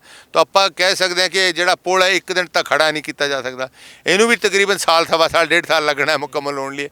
ਉਵੇਂ ਅੰਬੇ ਮਾਜਰੇ ਦੇ ਪੁਲ ਨੂੰ ਲੱਗਣਾ ਹੈ। ਸੋ ਇੱਕ ਦਿਨ ਤੱਕ ਪੂਰੀ ਪੌੜੀ 'ਤੇ ਚੜ੍ਹੀ ਨਹੀਂ ਜਾਂਦੀ ਹੁੰਦੀ, ਕੋਈ ਵੀ ਇਮਾਰਤ, ਸਮਾਂ ਤਾਂ ਲੰਘਦਾ ਹੀ ਹੈਗਾ ਉਹਨੂੰ ਬਣਾਉਣ ਨੂੰ। ਗੱਲ ਪੰਜਾਬ ਦੀ ਕਰ ਲੈਂਦੇ, ਖੇਤੀਬਾੜੀ ਮੰਤਰੀ ਹੈਗੇ ਹੋ, ਪੰਜਾਬ ਸਰਕਾਰ ਦੇ ਵਿੱਚ ਮੰਤਰੀ ਹੋ ਤੁਸੀਂ, ਤਾਂ ਕਿਵੇਂ ਦੇਖ ਰਹੇ ਹੋ ਇਸ ਵੇਲੇ ਅਸੈਸਮੈਂਟ ਕੀ ਨਜ਼ਰ ਆ ਰਹੀ ਹੈ? ਪੰਜਾਬ ਦੀ ਸਥਿਤੀ ਕਿਵੇਂ ਦੇਖ ਰਹੇ ਹੈਗੇ ਹੋ? ਕਿਸ ਤਰ੍ਹਾਂ ਮੁਕਾਬਲਾ ਹੈ? ਕਿੰਨੀਆਂ ਸੀਟਾਂ ਤੁਸੀਂ ਇਸ ਵਾਰ ਕੱਢ ਕੇ ਲੈ ਕੇ ਜਾ ਰਹੇ ਹੋ, ਸਰਕਾਰ ਬਣਾ ਰਹੇ ਹੋ ਦੁਬਾਰਾ? ਦੇਖੋ, ਮੈਨੂੰ ਤਾਂ ਪੂਰਨ ਵਿਸ਼ਵਾਸ ਹੈ ਕਿ ਜੇ ਚੰਗੀ ਕਾਰਗੁਜ਼ਾਰੀ ਕੀਤੀ ਹੈ, ਕੋਵਿਡ ਦੇ ਤਹਿਤ ਅਸੀਂ ਲੋਕਾਂ ਤੱਕ ਰਾਹਤ ਪਹੁੰਚਾਈ ਹੈ, ਲੋਕਾਂ ਨੂੰ ਸਾਧਨ ਦਿੱਤੇ ਹਨਗੇ, ਲੋਕਾਂ ਦੇ ਬਿਜਲੀ ਦੇ ਬਿੱਲ ਮਾਫ ਕੀਤੇ ਹਨ, ਪਾਣੀ ਦੇ ਬਿੱਲ ਮਾਫ ਕੀਤੇ, ਬਿਜਲੀ 'ਚ ਕਟੌਤੀ ਕੀਤੀ, ਗਊਸ਼ਾਲਾ ਦੇ ਅਸੀਂ ਸਾਰੇ ਉਹਨਾਂ ਦੇ ਜਿਹੜੇ ਇਲੈਕਟ੍ਰਿਸਿਟੀ ਦੇ ਬਿੱਲ ਸੀ ਉਹ ਮਾਫ ਕੀਤੇ ਹਨਗੇ। ਤੋ ਹਰ ਪੱਖੋਂ ਅਸੀਂ ਲੋਕਾਂ ਤੱਕ ਇੱਕ ਰਿਲੀਫ ਜਾਂ ਇੱਕ ਉਹਨਾਂ ਨੂੰ ਹਮਾਇਤ ਦੇ ਰੂਪ 'ਚ, ਕਿਉਂਕਿ ਕੋਵਿਡ ਦੇ ਤਹਿਤ ਕਈ ਨੁਕਸਾਨ ਹੋ ਗਏ, ਜ਼ਿੰਦਗੀਆਂ ਦੇ ਵੱਖਰੇ ਨੁਕਸਾਨ ਹੋਏ, ਲੋਕਾਂ ਦੇ ਕਾਰੋਬਾਰ ਠੱਪ ਹੋ ਗਏ, ਦਿਹਾੜੀਆਂ ਉਹਨਾਂ ਦੀ ਖਤਮ ਹੋ ਗਈਆਂ। ਤਾਂ ਉਸ ਦੇ ਤਹਿਤ ਅਸੀਂ ਲੋਕਾਂ ਨੂੰ ਰਾਹਤ ਦੇਣ ਦੇ ਕਈ ਉਪਰਾਲੇ ਕੀਤੇ ਹਨ। ਤੁਸੀਂ 111 ਦਿਨਾਂ ਦਾ ਹਿਸਾਬ ਕਿਤਾਬ ਲੈ ਕੇ ਜਾ ਰਹੇ ਹੈਗੇ ਹੋ ਜਾਂ ਪੂਰੇ 5 ਸਾਲਾਂ ਦਾ ਹਿਸਾਬ ਕਿਤਾਬ ਤੁਹਾਡੇ ਵੱਲੋਂ ਜਿਹੜਾ ਹੈਗਾ ਉਹ ਪੇਸ਼ ਕੀਤਾ ਜਾ ਰਿਹਾ? ਦੇਖ ਲੋ, ਜੇ ਪ੍ਰੈਸ ਦੇ ਮਾਧਿਅਮ ਦੇ ਜ਼ਰੀਏ ਤੁਸੀਂ ਪੁੱਛੋਗੇ ਤਾਂ ਮੈਂ ਸਮਝਦਾ ਲੋਕ ਸਾਡੇ ਤੋਂ 5 ਸਾਲ ਦਾ ਵੀ ਮੰਗਦੇ ਆ, ਕਈ 111 ਦਿਨ। ਲੇਕਿਨ ਜ਼ਿੰਮੇਵਾਰੀ ਤਾਂ ਮੈਂ ਆਪਣੀ ਕਾਰਗੁਜ਼ਾਰੀ ਦੀ ਦੇ ਸਕਦਾ, ਜਿਹੜਾ 111 ਦਿਨ 'ਚ ਮੈਂ ਕੀਤੀ ਹੈ। ਲੇਕਿਨ ਜੇ ਸਾਡੀ ਜ਼ਿੰਮੇਵਾਰੀ ਨਾ ਹੁੰਦੀ ਸਾਡੇ ਕੋਲ, ਫਿਰ ਸਾਡੇ ਕੋਲ 5 ਸਾਲ ਦਾ ਵੀ ਲਿੱਤਾ ਜਾ ਸਕਦਾ ਸੀਗਾ। ਪਰ ਜ਼ਿੰਮੇਵਾਰੀ ਜਿਹੜੀ ਮੇਰੇ ਆਪਣੇ ਮਹਿਕਮੇ ਦੀ ਮੁਤਲਕ ਹੈ ਜਾਂ ਸਰਕਾਰ ਦੇ ਮੁਤਲਕ ਹੈ, ਉਹ ਮੈਂ 111 ਦਿਨ ਦੀ ਦੇ ਸਕਦਾ। ਪੁਰਾਣੇ ਲੇਖੇ ਜੋਖੇ ਦੀ ਕੀ ਜ਼ਿੰਮੇਵਾਰੀ ਮੈਂ ਦੇਵਾਂਗਾ? ਕਿਤੇ ਨਾ ਕਿਤੇ ਕਮੀ ਪੇਸ਼ੀ ਤਾਂ ਰਹੀ ਹੋ ਸੀਗੀ, ਜਿਹਦੇ ਕਰਕੇ ਤਬਦੀਲੀਆਂ ਹੋਈਆਂ ਹਨਗੀਆਂ। ਔਰ ਤਬਦੀਲੀਆਂ ਸ਼੍ਰੀਮਤੀ ਸੋਨੀਆ ਗਾਂਧੀ ਜੀ ਨੇ ਕੀਤੀਆਂ, ਕੁਝ ਸੋਚ ਸਮਝ ਕੇ ਕੀਤੀਆਂ ਹੋਣੀਆਂ। ਔਰ ਇਹ ਜੇ ਤਬਦੀਲੀਆਂ ਨਾ ਹੁੰਦੀਆਂ, ਸ਼ਾਇਦ ਸਾਡਾ ਨੁਕਸਾਨ ਹੋਰ ਵੀ ਹੋ ਸਕਦਾ ਸੀਗਾ। ਤੋ ਅਸੀਂ ਜਿਹੜਾ ਵਿਸ਼ਵਾਸ ਹਾਸਲ ਕਰਨ ਦੀ ਕੋਸ਼ਿਸ਼ ਕੀਤੀ ਹੈ, ਸਾਡੇ ਕੋਲ ਤਾਂ ਉਹ ਸਮਾਂ ਸਾਨੂੰ ਮੌਕਾ ਮਿਲਿਆ ਜਦ ਸਾਡੇ ਕੋਲ ਬੜਾ ਕਠਿਨ ਸਮੇਂ 'ਚੋਂ ਅਸੀਂ ਉੱਭਰ ਰਹੇ ਸੀ। 3 ਮਹੀਨੇ ਦਰਮਿਆਨ ਕਿੰਨਾ ਕੁਛ ਇਨਸਾਨ ਕਰ ਸਕਦਾ, ਤੋ ਜਿੰਨਾ ਕੁਛ ਕਰ ਸਕਦੇ ਸੀ ਅਸੀਂ ਕੋਸ਼ਿਸ਼ ਕੀਤੀ ਹੈ ਲੋਕਾਂ ਤੱਕ ਰਾਹਤ ਦੇਣ ਦੀ। ਹਾਲਾਂਕਿ ਗੱਲ ਹੁਣ ਹੋ ਰਹੀ ਹੈਗੀ ਹੈ ਦੁਬਾਰਾ, ਜਦੋਂ ਤੁਸੀਂ ਸਹੁੰ ਚੁੱਕੀ ਸੀ ਉਦੋਂ ਵੀ ਗੱਲ ਹੋਈ ਸੀਗੀ। ਇਹ ਕਿਵੇਂ ਸਬਬ ਬਣਿਆ ਕਿਵੇਂ ਸੀ? ਕਿਉਂਕਿ ਪਹਿਲਾਂ ਚਰਚਾ ਦੇ ਵਿੱਚ ਨਾਮ ਹੀ ਨਹੀਂ ਸੀਗਾ ਕਾਕਾ ਰਣਦੀਪ ਸਿੰਘ ਹੋਣਾ ਦਾ, ਤਾਂ ਇਹ ਕੀ ਕਹਿੰਦੇ ਵਾਈਲਡ ਕਾਰਡ ਐਂਟਰੀ ਕਿਵੇਂ ਹੋਈ? ਕਿਵੇਂ ਅਚਨਚੇਤ ਇਹ ਨਾਮ ਜਿਹੜਾ ਹੈਗਾ ਉਹ ਫਤਿਹਗੜ੍ਹ ਸਾਹਿਬ ਤੋਂ ਜਿਹੜੇ ਵਿਧਾਇਕ ਹੈਗੇ ਨੇ ਕੁਲਜੀਤ ਨਾਗਰਾ, ਉਹਨਾਂ ਦੀ ਜਗ੍ਹਾ ਦੇ ਉੱਤੇ ਕਾਕਾ ਰਣਦੀਪ ਸਿੰਘ ਉਹਨਾਂ ਦਾ ਆ ਗਿਆ ਸੀਗਾ? ਨਹੀਂ, ਮੇਰਾ ਖਿਆਲ ਤੁਹਾਡੇ ਟੀਵੀਆਂ ਤੇ ਵੀ ਮੈਂ ਪਹਿਲਾਂ ਦੇਖ ਹੀ ਰਿਹਾ ਸੀ ਕਿ ਰਣਦੀਪ ਸਿੰਘ ਨਾਭਾ ਪਹਿਲਾਂ ਬਣ ਰਿਹਾ ਸੀਗਾ। ਪਹਿਲਾ ਨਾਮ ਰਣਦੀਪ ਸਿੰਘ ਨਾਭਾ ਦੇ ਸੀ, ਸੀਨੀਅਰਿਟੀ ਸੀ, ਚਾਰ ਵਾਰ ਲਗਾਤਾਰ ਬਣੇ ਸੀ। ਪਰ ਕਿਸ ਤਰੀਕੇ ਨਾਲ ਕੱਟ ਰਿਹਾ ਸੀ, ਕਿਸ ਤਰੀਕੇ ਨਾਲ ਬਣ ਰਿਹਾ ਸੀ, ਇਹਦੇ ਬਾਰੇ ਮੈਂ ਤਕਰੀਰ ਕਰਨਾ ਨਾ ਹੀ ਮੈਂ ਉਚਿਤ ਸਮਝਦਾ, ਨਾ ਮੁਨਾਸਿਬ ਸਮਝਦਾ। ਇਹ ਤਾਂ ਪਾਰਟੀ ਜਾਣਦੀ ਹੈ, ਸਾਡੀ ਪਾਰਟੀ ਦਾ ਹਾਈ ਕਮਾਂਡ ਜਾਣਦਾ ਹੈ। ਔਰ ਉਹਨਾਂ ਨੇ ਜਿਹੜਾ ਨਿਰਣਾ ਲਿੱਤਾ ਹੈ, ਮੈਂ ਉਹ ਨਿਰਣੇ ਤੇ ਸਿਰਮਸਤਕ ਹਾਂ। ਔਰ ਉਹੀ ਮੈਂ ਜੋ ਜ਼ਿੰਮੇਵਾਰੀ ਦਿੱਤੀ ਹੈ ਉਹਨੂੰ ਪੂਰਨ ਤੌਰ ਤੇ ਕੋਸ਼ਿਸ਼ ਕਰ ਰਿਹਾ ਸੀ ਕਿ ਉਹਨਾਂ ਤੇ ਪੂਰੀ ਉਤਰ ਸਕਾਂ, ਲੋਕਾਂ ਦੀ ਭਾਵਨਾ ਤੇ ਪੂਰੀ ਉਤਰ ਸਕਾਂ। ਤੁਸੀਂ ਸਰਕਾਰ ਦੇ ਨਾਲ ਕਿਸਾਨਾਂ ਦੀ ਵੀ ਬੈਠਕਾਂ ਕਰਾਈਆਂ, ਆਪ ਵੀ ਵਿੱਚ ਮੌਜੂਦ ਰਹੇ, ਔਰ ਹੁਣ ਕਿਸਾਨ ਮੈਦਾਨ ਦੇ ਵਿੱਚ ਨੇ, ਚੋਣ ਮੈਦਾਨ ਦੇ ਵਿੱਚ ਹੈਗੇ ਨੇ। ਕਿਵੇਂ ਵੇਖਦੇ ਹੋ ਸਭ ਤੋਂ ਪਹਿਲਾਂ ਤਾਂ ਕਿਸਾਨਾਂ ਦੇ ਇਸ ਫੈਸਲੇ ਨੂੰ, ਚੋਣ ਮੈਦਾਨ ਦੇ ਵਿੱਚ ਉਤਰਨ ਵਾਲੇ ਨੂੰ? ਔਰ ਮੁਕਾਬਲਾ ਕੀ ਲੱਗਦਾ, ਕਿਸਾਨ ਕੁਝ ਦੇ ਪਾਉਣਗੇ ਜਾਂ ਲੱਗਦਾ ਕਿ ਇਹ ਗਲਤ ਸਟੈਪ ਉਹਨਾਂ ਦੇ ਵੱਲੋਂ ਚੱਕਿਆ ਗਿਆ ਹੈਗਾ? ਦੇਖੋ, ਇਹ ਸਮਾਂ ਹੀ ਤੈਅ ਕਰੂਗਾ ਕਿ ਗਲਤ ਹੈ ਜਾਂ ਸਹੀ ਹੈ। ਉਹਦਾ ਵਿਸ਼ੇਸ਼ ਕਾਰਨ ਹੈ ਕਿਉਂਕਿ ਲੋਕਾਂ ਦੀ ਭਾਵਨਾ ਜੁੜੀਆਂ ਸੀ ਉਹਨਾਂ। ਜਿਸ ਭਾਵਨਾ ਦੇ ਤਹਿਤ ਇੱਕ ਸੰਘਰਸ਼ ਕਮੇਟੀ ਬਣਾਈ ਗਈ, ਕਿਸਾਨ ਸੰਯੁਕਤ ਮੋਰਚਾ ਬਣਾਇਆ ਗਿਆ, ਇਹ ਲੋਕਾਂ ਦੀ ਭਾਵਨਾ ਨੂੰ ਮੁੱਖੀ ਦੇਖਦੇ ਹੋਏ ਉਹ ਮੇਰਾ ਖਿਆਲ ਅਕ੍ਰੋਸ ਪਾਰਟੀ ਲਾਈਨਸ ਹਰ ਪਾਰਟੀ ਦੇ ਨੁਮਾਇੰਦਿਆਂ ਨੇ ਜਾਂ ਹਰ ਪਾਰਟੀ ਦੇ ਵਰਗ ਦੇ ਲੋਕਾਂ ਨੇ ਉਹਨਾਂ ਦੀ ਹਮਾਇਤ 'ਚ ਖੜੇ ਔਰ ਉਹਨਾਂ ਦੀ ਭਾਵਨਾ ਨੂੰ ਸਮਝਦੇ ਹੋਏ, ਕਿਉਂਕਿ ਪੰਜਾਬ ਨੂੰ 3 ਕਾਲੇ ਕਾਨੂੰਨਾਂ ਦੇ ਤਹਿਤ ਠੇਸ ਪਹੁੰਚ ਰਹੀ ਸੀ। ਖੇਤੀਬਾੜੀ ਸੂਬਾ ਹੈ ਸਾਡਾ, ਤਾਂ ਉਹਦੇ ਤਹਿਤ ਉਹਨਾਂ ਨੇ ਸਮਝਿਆ ਕਿ ਸਾਡਾ ਪੰਜਾਬ ਦਾ ਉਜਾੜਾ ਹੋ ਜਾਊਗਾ। ਔਰ ਹਰ ਵਰਗ ਨੇ ਉਹਨਾਂ ਦੀ ਹਮਾਇਤ 'ਚ ਉਤਰ ਗਏ, ਆਵਾਜ਼ ਬੁਲੰਦ ਕੀਤੀ, ਜਾ ਕੇ ਬੈਠੇ, 11 ਮਹੀਨੇ ਨਾਲ ਸ਼ਹਾਦਤਾਂ ਦਿੱਤੀਆਂ ਕਈਆਂ ਨੇ। ਉਹ ਕਿਸੇ ਨਾ ਕਿਸੇ ਪਾਰਟੀ ਨਾਲ ਜਾਂ ਕਿਸੇ ਵਿਅਕਤੀ ਨਾਲ ਜ਼ਰੂਰ ਜੁੜੇ ਹੋਣਗੇ। ਉਹ ਸਟਰੋਂਗ ਪ੍ਰੈਸ਼ਰ ਗਰੁੱਪ ਕ੍ਰੀਏਟ ਹੋ ਗਿਆ ਸੀ ਕਿਸਾਨਾਂ ਦਾ। ਤੇ ਅੱਜ ਜਿਹੜਾ ਉਹਨਾਂ ਦੀ ਲੋਕਾਂ ਦੀ ਭਾਵਨਾ ਸੀ, ਕਿਤੇ ਨਾ ਕਿਤੇ ਉਹਨਾਂ ਦੇ ਮਨ 'ਚ ਕਿੰਤੂ ਪਰੰਤੂ ਜ਼ਰੂਰ ਆ ਰਿਹਾ ਹੋਣਾ ਕਿ ਅਸੀਂ ਜਿਸ ਆਸ ਦੇ ਨਾਲ, ਜਿਸ ਉਮੀਦ ਨਾਲ ਇੱਕ ਪ੍ਰੈਸ਼ਰ ਗਰੁੱਪ ਬਣਾਇਆ ਸੀਗਾ ਔਰ ਕੇਂਦਰ ਦੀ ਸਰਕਾਰ ਨੂੰ ਮਜਬੂਰਨ ਤੌਰ ਤੇ ਕਰਕੇ ਆ 3 ਕਾਲੇ ਕਾਨੂੰਨ ਵਾਪਸ ਕਰਵਾਏ, ਪੰਜਾਬ ਸਰਕਾਰ ਤੇ ਦਬਾਅ ਪਾ ਕੇ ਸਾਡੇ ਰੈਜ਼ੋਲੂਸ਼ਨ ਲਿਆਏ, ਅਸੀਂ ਪੰਜਾਬ 'ਚ ਬਕਾਇਦਾ 2 ਬਿੱਲ ਉਹਨਾਂ ਦੇ ਰੱਦ ਕੀਤੇ। ਇੱਕ ਬਿੱਲ 'ਚ APMC 1961 ਵਾਲੇ 'ਚ ਅਮੈਂਡਮੈਂਟ ਕੀਤੀ, 213 ਦਾ ਜਿਹੜਾ ਮਾਰਕੀਟ ਕੰਟਰੈਕਟ ਬਿੱਲ ਸੀਗਾ ਉਹਨੂੰ ਅਸੀਂ ਰੱਦ ਕਰਵਾਇਆ, ਜਿੱਥੋਂ ਇਹਦੀ ਬੁਨਿਆਦੀ ਢਾਂਚਾ ਬੁਣਿਆ ਗਿਆ 3 ਕਾਲੇ ਕਾਨੂੰਨਾਂ ਦਾ। ਫਿਰ 3 ਕਾਲੇ ਕਾਨੂੰਨਾਂ ਦਾ ਰੈਜ਼ੋਲੂਸ਼ਨ ਪਾਇਆ ਤਾਂ ਕਿ ਉਹ ਰੱਦ ਕੀਤੇ ਜਾਣਗੇ, ਪੰਜਾਬ 'ਚ ਲਾਗੂ ਨਹੀਂ ਹੋਣਗੇ। ਇਹ ਵੀ ਇੱਕ ਤਰ੍ਹਾਂ ਦਾ ਪ੍ਰੈਸ਼ਰ ਸੀ ਇਹਨਾਂ ਦਾ, ਜਿਹੜੇ ਪ੍ਰੈਸ਼ਰ ਦੇ ਤਹਿਤ ਪੰਜਾਬ ਸਰਕਾਰ ਨੇ ਪਾਸ ਕੀਤਾ। ਅਸੀਂ ਇਕੱਲੀ ਉਹ ਸਰਕਾਰ ਸੀ, ਪਹਿਲੀ ਸਰਕਾਰ ਸੀ ਜਿਹੜੇ ਇਹ ਰੱਦ ਕੀਤਾ ਤਾਂ ਕਿ ਲੋਕਾਂ ਨੂੰ, ਸਾਡੇ ਪੰਜਾਬ ਦੇ ਖੇਤੀਬਾੜੀ ਨੂੰ ਸਾਡੇ ਨੁਕਸਾਨ, ਆਰਥਿਕ ਤੌਰ ਤੇ ਪੰਜਾਬ ਨੂੰ ਸਭ ਤੋਂ ਜੇ ਠੇਸ ਪਹੁੰਚਣੀ ਤਾਂ ਪੰਜਾਬ ਨੂੰ ਪਹੁੰਚਣੀ ਸੀ। ਤਾਂ ਇਸ ਭਾਵਨਾ ਦੇ ਤਹਿਤ ਇਹਨਾਂ ਨੇ ਦਬਾਅ ਪਾ ਕੇ ਸਾਡੇ ਤੇ ਵੀ ਔਰ ਪੰਜਾਬ ਤੇ ਦਿੱਲੀ ਦੀ ਕੇਂਦਰ ਸਰਕਾਰ ਤੇ ਵੀ ਇਹਨਾਂ ਨੇ ਰੱਦ ਕਰਵਾ ਲਏ ਸੀ। ਹੁਣ ਅੱਜ ਇਸ ਦਾ ਕੀ ਰੰਗਤ ਲੈਂਦਾ ਹੈ ਗਾਹਾਂ ਨੂੰ ਉਹ ਸਮਾਂ ਹੀ ਤੈਅ ਕਰੂਗਾ, ਕਿਸ ਹਾਲਤਾਂ ਦੇ ਤਹਿਤ, ਕਿਸ ਸੋਚ ਨਾਲ ਉਹਨਾਂ ਨੇ ਇਹ ਫੈਸਲਾ ਕੀਤਾ ਹੈ, ਕਿਸ ਸੋਚ ਨੂੰ ਲੈ ਕੇ ਉਹ ਲੋਕਾਂ ਤੱਕ ਜਾਣਗੇ। ਮੈਂ ਸਮਝਦਾ ਹਰ ਦਾ ਜਮਹੂਰੀਅਤ 'ਚ ਅਧਿਕਾਰ ਹੈ ਆਪਣਾ ਹੱਕ ਜਤਾਉਣ ਦਾ, ਉਹ ਸਮਾਂ ਤੈਅ ਕਰ ਦੂਗਾ ਕਿ ਉਹਨਾਂ ਦਾ ਫੈਸਲਾ ਚੰਗਾ ਸੀ ਜਾਂ ਮਾੜਾ ਸੀ। ਪਰ ਮੈਂ ਸਮਝਦਾ ਲੋਕਾਂ ਦੀ ਭਾਵਨਾ ਨੂੰ ਕਿਤੇ ਨਾ ਕਿਤੇ ਜ਼ਰੂਰ ਇਸ ਦੇ ਤਹਿਤ ਠੇਸ ਪਹੁੰਚੀ ਹੋਊ। 2017 ਦੇ ਵਿੱਚ ਕੈਪਟਨ ਅਮਰਿੰਦਰ ਸਿੰਘ ਦੇ ਚਿਹਰੇ ਦੇ ਉੱਤੇ ਚੋਣ ਲੜੀ ਗਈ ਸੀ ਕਿ CM ਚਿਹਰਾ ਕੈਪਟਨ ਅਮਰਿੰਦਰ ਸਿੰਘ ਹੋਣਗੇ, ਪੰਜਾਬ ਦੇ ਵਿੱਚ ਪ੍ਰਚਾਰ ਉਸੇ ਤਰੀਕੇ ਨਾਲ ਹੋਇਆ ਸਾਰਾ। 22 ਦੇ ਵਿੱਚ ਲੱਗਦਾ ਕਿ CM ਚਿਹਰਾ ਹੋਣਾ ਜ਼ਰੂਰੀ ਹੈਗਾ ਜਾਂ ਫਿਰ ਤੁਹਾਨੂੰ ਲੱਗਦਾ ਕਿ ਚੰਨੀ ਹੀ ਅੱਗੇ ਦੁਬਾਰਾ CM ਹੋਣੇ ਚਾਹੀਦੇ ਹੈਗੇ ਨੇ? ਦੇਖੋ, ਇਸ ਦਾ ਨਿਰਣੇ ਅਖੀਰ 'ਚ ਹਾਈ ਕਮਾਂਡ ਨੇ ਲੈਣਾ ਹੈ। ਪਹਿਲਾਂ ਵੀ ਹਾਈ ਕਮਾਂਡ ਨੇ ਨਿਰਣਾ ਲਿੱਤਾ, ਨਵਜੋਤ ਸਿੱਧੂ ਜੀ ਨੂੰ ਪ੍ਰਧਾਨ ਬਣਾਇਆ, ਚੰਨੀ ਸਾਹਿਬ ਨੂੰ ਮੁੱਖ ਮੰਤਰੀ ਬਣਾਇਆ। ਹੁਣ ਵੀ ਸਾਡਾ ਹਾਈ ਕਮਾਂਡ ਜੋ ਫੈਸਲਾ ਕਰੂਗਾ ਅਸੀਂ ਉਹਨੂੰ ਕਬੂਲ ਕਰਾਂਗੇ। ਬਹੁਤ ਸਾਰੇ ਕੈਬਨਿਟ ਮਿਨਿਸਟਰਸ ਹੋਣ ਜਾਂ ਲੀਡਰਸ ਹੋਣ, ਇਹ ਆਵਾਜ਼ ਚੁੱਕ ਰਹੇ ਨੇ ਕਿ ਚੰਨੀ ਉਹਨਾਂ ਨੂੰ ਹੀ ਮੌਕਾ ਦੇਣਾ ਚਾਹੀਦਾ ਹੈ। ਚਰਨਜੀਤ ਸਿੰਘ ਚੰਨੀ ਉਹਨੇ ਵੀ ਕੱਲ ਨਾਭਾ ਦੇ ਵਿੱਚ ਆਏ ਸੀ, ਉੱਥੇ ਵੀ ਕਹਿ ਕੇ ਗਏ ਨੇ, ਕਹਿੰਦੇ ਬਾਦਲਾਂ ਨੂੰ ਵੀ ਵੇਖ ਲਿਆ, ਕੈਪਟਨ ਨੂੰ ਵੀ ਵੇਖ ਲਿਆ, ਹੁਣ ਮੈਨੂੰ ਵੀ ਵੇਖ ਲਓ। ਕਹਿੰਦੇ ਮੈਨੂੰ ਤਾਂ 111 ਦਿਨ ਨਹੀਂ ਮਿਲੇ ਸੀਗੇ, ਮੈਨੂੰ ਮੌਕਾ ਦੇ ਕੇ ਦੇਖੋ ਮੈਂ ਕੀ ਕਰਦਾ, ਕਹਿੰਦੇ ਪੰਜਾਬ ਨੂੰ ਮਜ਼ਾ ਲਿਆ ਦਾਂਗਾ। ਲੱਗਦਾ ਕਿ ਇੱਕ ਮੌਕਾ ਦੇਣਾ ਚਾਹੀਦਾ ਚੰਨੀ ਉਹਨਾਂ ਨੂੰ? ਦੇਖੋ ਚੰਨੀ ਸਾਹਿਬ ਦੀ ਭਾਵਨਾ ਹੈਗੀ, ਚਲੋ ਅੱਛੀ ਗੱਲ ਹੈ, ਕਿਉਂਕਿ ਉਹਨਾਂ ਨੇ ਜਿਹੜੇ ਦੁਬਾਰਾ ਵਜੂਦ ਕਾਂਗਰਸ ਪਾਰਟੀ ਦਾ ਉੱਠਿਆ, ਉਹਨਾਂ ਦਾ ਕਾਫੀ ਯੋਗਤਾ ਰਹੀ ਹੈ, ਕਿਉਂਕਿ ਉਹਨਾਂ ਨੇ ਕਾਫੀ ਲੋਕਾਂ ਤੱਕ ਸਰਕਾਰ ਦੇ ਅਧੀਨ ਜਿਹੜਾ ਫਾਇਦਾ ਪਹੁੰਚਾਇਆ ਹੈ ਕੋਵਿਡ ਨੂੰ ਮੁੱਖੀ ਦੇਖਦੇ ਹੋਏ। ਔਰ ਉੱਥੇ ਨਵਜੋਤ ਸਿੱਧੂ ਸਾਹਿਬ ਦੀ ਵੀ ਭਾਵਨਾ ਇਸ ਦੇ ਨਾਲ ਜੁੜੀ ਹੈ ਕਿ ਉਹ ਵੀ ਚਾਹੁੰਦੇ ਹਨਗੇ ਕਿ ਮੈਨੂੰ ਇਹਦਾ ਚਿਹਰਾ ਬਣਾਉਣਾ ਚਾਹੀਦਾ, ਪਰ ਇਹਦਾ ਨਿਰਣੇ ਅਲਟੀਮੇਟਲੀ ਜਿਹੜੀ ਹੈ ਕਾਂਗਰਸ ਪਾਰਟੀ ਦੀ ਹਾਈ ਕਮਾਂਡ ਲੈਂਦੀ ਹੈ, ਔਰ ਸਾਰੇ ਕਾਂਗਰਸ ਵਰਕਰ ਦਾ ਫਰਜ਼ ਹੁੰਦਾ ਉਸ ਦਾ ਸਵਾਗਤ ਕਰਨਾ। ਕਿਉਂਕਿ ਜੋ ਕੈਪਟਨ ਵੇਲੇ ਪਰਸੈਪਸ਼ਨ ਬਣ ਗਈ ਸੀਗੀ 75-25 ਵਾਲੀ ਬਾਦਲਾਂ ਨਾਲ ਰਲੇ ਹੋਏ ਨੇ, ਚੰਨੀ ਨੇ ਲੱਗਦਾ ਤੋੜੀ ਹੈਗੀ ਹੈ ਪਰਸੈਪਸ਼ਨ, ਚੰਨੀ ਦੇ ਆਉਣ ਦੇ ਨਾਲ ਕਾਂਗਰਸ ਦੇ ਵਿੱਚ ਇੱਕ ਬੂਮ ਆਇਆ ਹੈਗਾ। ਦੇਖੋ ਇਹ ਜਿਹੜਾ ਸਰਕਾਰ ਦੇ ਅਧੀਨ ਜਿਹੜੀ ਕਾਰਗੁਜ਼ਾਰੀ ਲੋਕਾਂ ਤੱਕ ਰਾਹਤ ਪਹੁੰਚਾਈ ਹੈ ਨਾ, ਇਸ ਦਾ ਫਾਇਦਾ ਜ਼ਰੂਰ ਹੋਇਆ ਹੈ। ਲੋਕਾਂ 'ਚ ਭਾਵਨਾ 'ਚ ਦੁਬਾਰਾ ਕਾਂਗਰਸ ਉੱਠੀ ਹੈ। ਸੋ ਇਹ ਤਾਂ ਹੁਣ ਸਮਾਂ ਤੈਅ ਕਰੂਗਾ ਕਿਸ ਹਾਲਤਾਂ 'ਚ ਸਾਨੂੰ ਕਿੰਨੇ ਕੁ ਨੁਮਾਇੰਦੇ ਜਿੱਤ ਕੇ ਆਉਂਦੇ ਹਨਗੇ, ਕਿ ਕਿੱਡੀ ਸਾਡੀ ਸਰਕਾਰ ਬਣਦੀ ਹੈਗੀ, ਔਰ ਕੈਸੇ ਸਮੀਕਰਨ ਬਣਦੇ ਹਨਗੇ, ਉਦੋਂ ਨਿਰਣੇ ਲੈਣਾ ਹੈ, ਔਰ ਪਾਰਟੀ ਹਾਈ ਕਮਾਂਡ ਇਸ ਦਾ ਨਿਰਣੇ ਲਏਗੀ। ਬਹੁਤ ਸਾਰੇ ਤੁਹਾਡੇ ਸਾਥੀ ਵੀ ਛੱਡ ਕੇ ਜਾ ਰਹੇ ਨੇ, ਭਾਜਪਾ ਦੇ ਵਿੱਚ ਚਲੇ ਗਏ। ਰਾਣਾ ਸੋਢੀ ਉਹਨਾਂ ਦੀ ਗੱਲ ਕਰ ਲਈਏ, ਫਤਿਹ ਜੰਗ ਬਾਜਵਾ ਉਹਨਾਂ ਦੀ ਗੱਲ ਕਰ ਲਈਏ, ਹਰਜੋਤ ਕਮਲ ਦੀ ਗੱਲ ਕਰ ਲਈਏ, ਭਾਜਪਾ ਦੇ ਵਿੱਚ ਚਲੇ ਗਏ। ਹੋਰ ਵੀ ਬਹੁਤ ਜਿਹੜੇ ਲੀਡਰ ਨੇ ਅਜੇ ਉਡੀਕ ਕਰ ਰਹੇ ਨੇ ਸੂਚੀ ਆਉਣ ਦੀ, ਕਹਿੰਦੇ ਜੇ ਆ ਗਈ, ਜੇ ਨਾਮ ਹੋਇਆ ਤਾਂ ਠੀਕ ਹੈ, ਨਹੀਂ ਤਾਂ ਪਲਟੀ ਮਾਰ ਲਿੱਤੀ ਜਾਊਗੀ। ਭਾਜਪਾ ਦਾ ਇਸ ਵੇਲੇ ਤੁਸੀਂ ਰੋਲ ਕਿਵੇਂ ਵੇਖਦੇ ਹੋ ਪੰਜਾਬ ਦੇ ਵਿੱਚ? ਦੇਖੋ ਜੇ ਪਰਿਵਾਰ 'ਚ ਕੋਈ ਵੀ ਵਿਛੋੜਾ ਹੋਵੇ ਨਾ, ਉਸ ਦਾ ਨੁਕਸਾਨ ਹੁੰਦਾ ਹੀ ਹੈ। ਆਪਾਂ ਸਾਰੇ ਪਰਿਵਾਰ ਦੇ ਤਹਿਤ ਇੱਕ ਸਾਂਝ ਰੱਖਦੇ ਹਾਂ, ਜਾਂ ਮਨੁੱਖਤਾ ਦੇ ਤਹਿਤ 'ਚ ਕੋਈ ਵੀ ਵਿਛੋੜਾ ਆਉਂਦਾ ਤਾਂ ਦੁੱਖ ਤਾਂ ਹੁੰਦਾ ਹੀ ਹੈਗਾ। ਸੋ ਉਸ ਦਾ ਕਿੰਨਾ ਨੁਕਸਾਨ ਫਾਇਦਾ ਉਹ ਸਮਾਂ ਦੱਸੇਗਾ, ਪਰ ਮੈਨੂੰ ਵੀ ਦੁੱਖ ਹੁੰਦਾ ਜਦ ਸਾਡੇ ਪਾਰਟੀ ਦੇ ਸਾਥੀ ਛੱਡ ਕੇ ਜਾਂਦੇ ਹਨ। ਸਭ ਤੋਂ ਜ਼ਿਆਦਾ ਦੁੱਖ ਕਿਸ ਦਾ ਹੋਇਆ ਤੁਹਾਨੂੰ?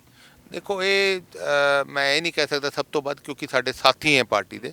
ਜੇ ਪਾਰਟੀ ਦਾ ਕੋਈ ਸਾਥੀ ਛੱਡ ਕੇ ਜਾਂਦਾ ਹੈ, ਉਹਦੀ ਭਾਵਨਾ ਨੂੰ ਕਿਤੇ ਠੇਸ ਪਹੁੰਚੀ, ਤਾਂ ਆਪਾਂ ਕੋਸ਼ਿਸ਼ ਇਨਸਾਨ ਦਾ ਫਰਜ਼ ਹੁੰਦਾ ਕੋਸ਼ਿਸ਼ ਕਰਨਾ ਉਹਨਾਂ ਨੂੰ ਮਨਾਉਣ ਦਾ, ਪਰ ਜੇ ਉਹਨਾਂ ਦੀ ਆਪਣੀ ਫੈਸਲਾ ਹੈ, ਉਹਨਾਂ ਦਾ ਨਿਰਣੇ ਹੈ, ਉਸ 'ਚ ਆਪਾਂ ਕੈਪਟਨ ਅਮਰਿੰਦਰ ਸਿੰਘ ਦਾ ਵੀ ਦੁੱਖ ਹੋਇਆ ਸੀ ਤੁਹਾਨੂੰ ਜਦੋਂ ਕੈਪਟਨ ਅਮਰਿੰਦਰ ਸਿੰਘ ਵੱਖ ਹੋਏ ਸੀਗੇ, ਖੁਸ਼ੀ ਹੋਈ ਸੀ? ਦੇਖੋ ਕੈਪਟਨ ਅਮਰਿੰਦਰ ਸਿੰਘ ਦੇ ਤਹਿਤ ਜੋ ਫੈਸਲਾ ਲਿੱਤਾ ਹੈ ਉਹ ਪਾਰਟੀ ਹਾਈ ਕਮਾਂਡ ਨੇ ਲਿੱਤਾ ਹੈ, ਔਰ ਜੋ ਪਾਰਟੀ ਹਾਈ ਕਮਾਂਡ ਨੇ ਫੈਸਲਾ ਲਿੱਤਾ ਹੈ ਉਹਦਾ ਸਵਾਗਤ ਕੀਤਾ ਹੈ।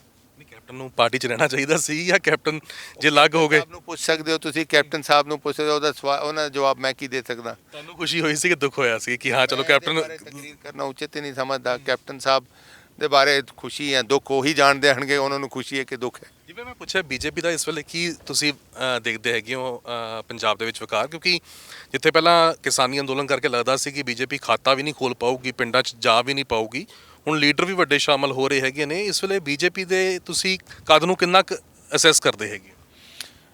ਦੇਖੋ ਬੀਜੇਪੀ ਨੇ ਪੰਜਾਬ 'ਚ ਸਿਰ ਤਾਂ ਚੁੱਕਿਆ ਥੋੜ੍ਹਾ ਜਿਹਾ, ਔਰ ਹਾਲੇ ਕੈਸੇ ਸਮੀਕਰਨ ਬਣਦੇ ਹਨਗੇ, ਕੀ ਹਾਲਾਤ ਬਣਦੇ ਹਨਗੇ, ਉਹ ਓਨਲੀ ਅੱਗੇ ਟਾਈਮ ਦੱਸੇਗਾ।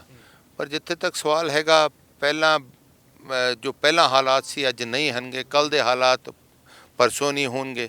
ਸੋ ਦਿਨ ਪਰ ਦਿਨ ਹਾਲਾਤ ਤਬਦੀਲ ਹੁੰਦੇ ਰਹਿੰਦੇ ਹਨਗੇ, ਪਰ ਲੇਕਿਨ ਮੈਨੂੰ ਹਲੇ ਵੀ ਪੂਰਨ ਵਿਸ਼ਵਾਸ ਹੈ ਕਿ ਬਹੁਮਤ ਕਾਂਗਰਸ ਪਾਰਟੀ ਕੋਲ ਕਾਫੀ ਸੀਟਾਂ ਦੇ ਤਹਿਤ ਆਊਗੀ। ਕਿਉਂਕਿ ਜਿਵੇਂ ਬੀਜੇਪੀ ਜਾਣੀ ਜਾਂਦੀ ਹੈ, ਫਿਰ ਉਹ ਪੋਲਰਾਈਜੇਸ਼ਨ ਹੋਵੇ ਜਾਂ ਫਿਰ ਬਾਂਹ ਮਰੋੜਨ ਦੀ ਗੱਲ ਹੋਵੇ, ਈਡੀ ਦੀ ਹਾਲ ਹੀ ਦੇ ਵਿੱਚ ਮੁੱਖ ਮੰਤਰੀ ਉਹਨਾਂ ਦੇ ਰਿਲੇਟਿਵਸ ਉਹਨਾਂ ਦੇ ਘਰੇ ਹੀ ਰੇਡ ਪਈ ਹੈਗੀ ਹੈ, ਇਸ ਨੂੰ ਕਿਵੇਂ ਵੇਖਦੇ ਹੈ? ਕਿਉਂ ਕੀ ਲੱਗਦਾ ਕਿ ਵਾਕਈ ਹੀ ਇਸ ਦੇ ਵਿੱਚ ਚੰਨੀ ਉਹਨਾਂ ਨੂੰ ਵੀ ਜ਼ਿੰਮੇਵਾਰ ਠਹਿਰਾਉਣਾ ਚਾਹੀਦਾ ਹੈਗਾ, ਜਾਂ ਫਿਰ ਇੱਕ ਤਰੀਕੇ ਨਾਲ ਬਾਂਹ ਹੀ ਸਿਰਫ ਮਰੋੜੀ ਗਈ ਹੈਗੀ ਹੈ? ਦੇਖੋ ਮੰਦਭਾਗੀ ਹੈ ਜਿਹੜੇ ਹਾਲਾਤ ਬਣਦੇ ਜਾ ਰਹੇ ਹਨਗੇ, ਮੈਂ ਤਾਂ ਇਸ ਦਾ ਅਫਸੋਸ ਹੀ ਪ੍ਰਗਟਾਵਾ ਕਰੂੰਗਾ।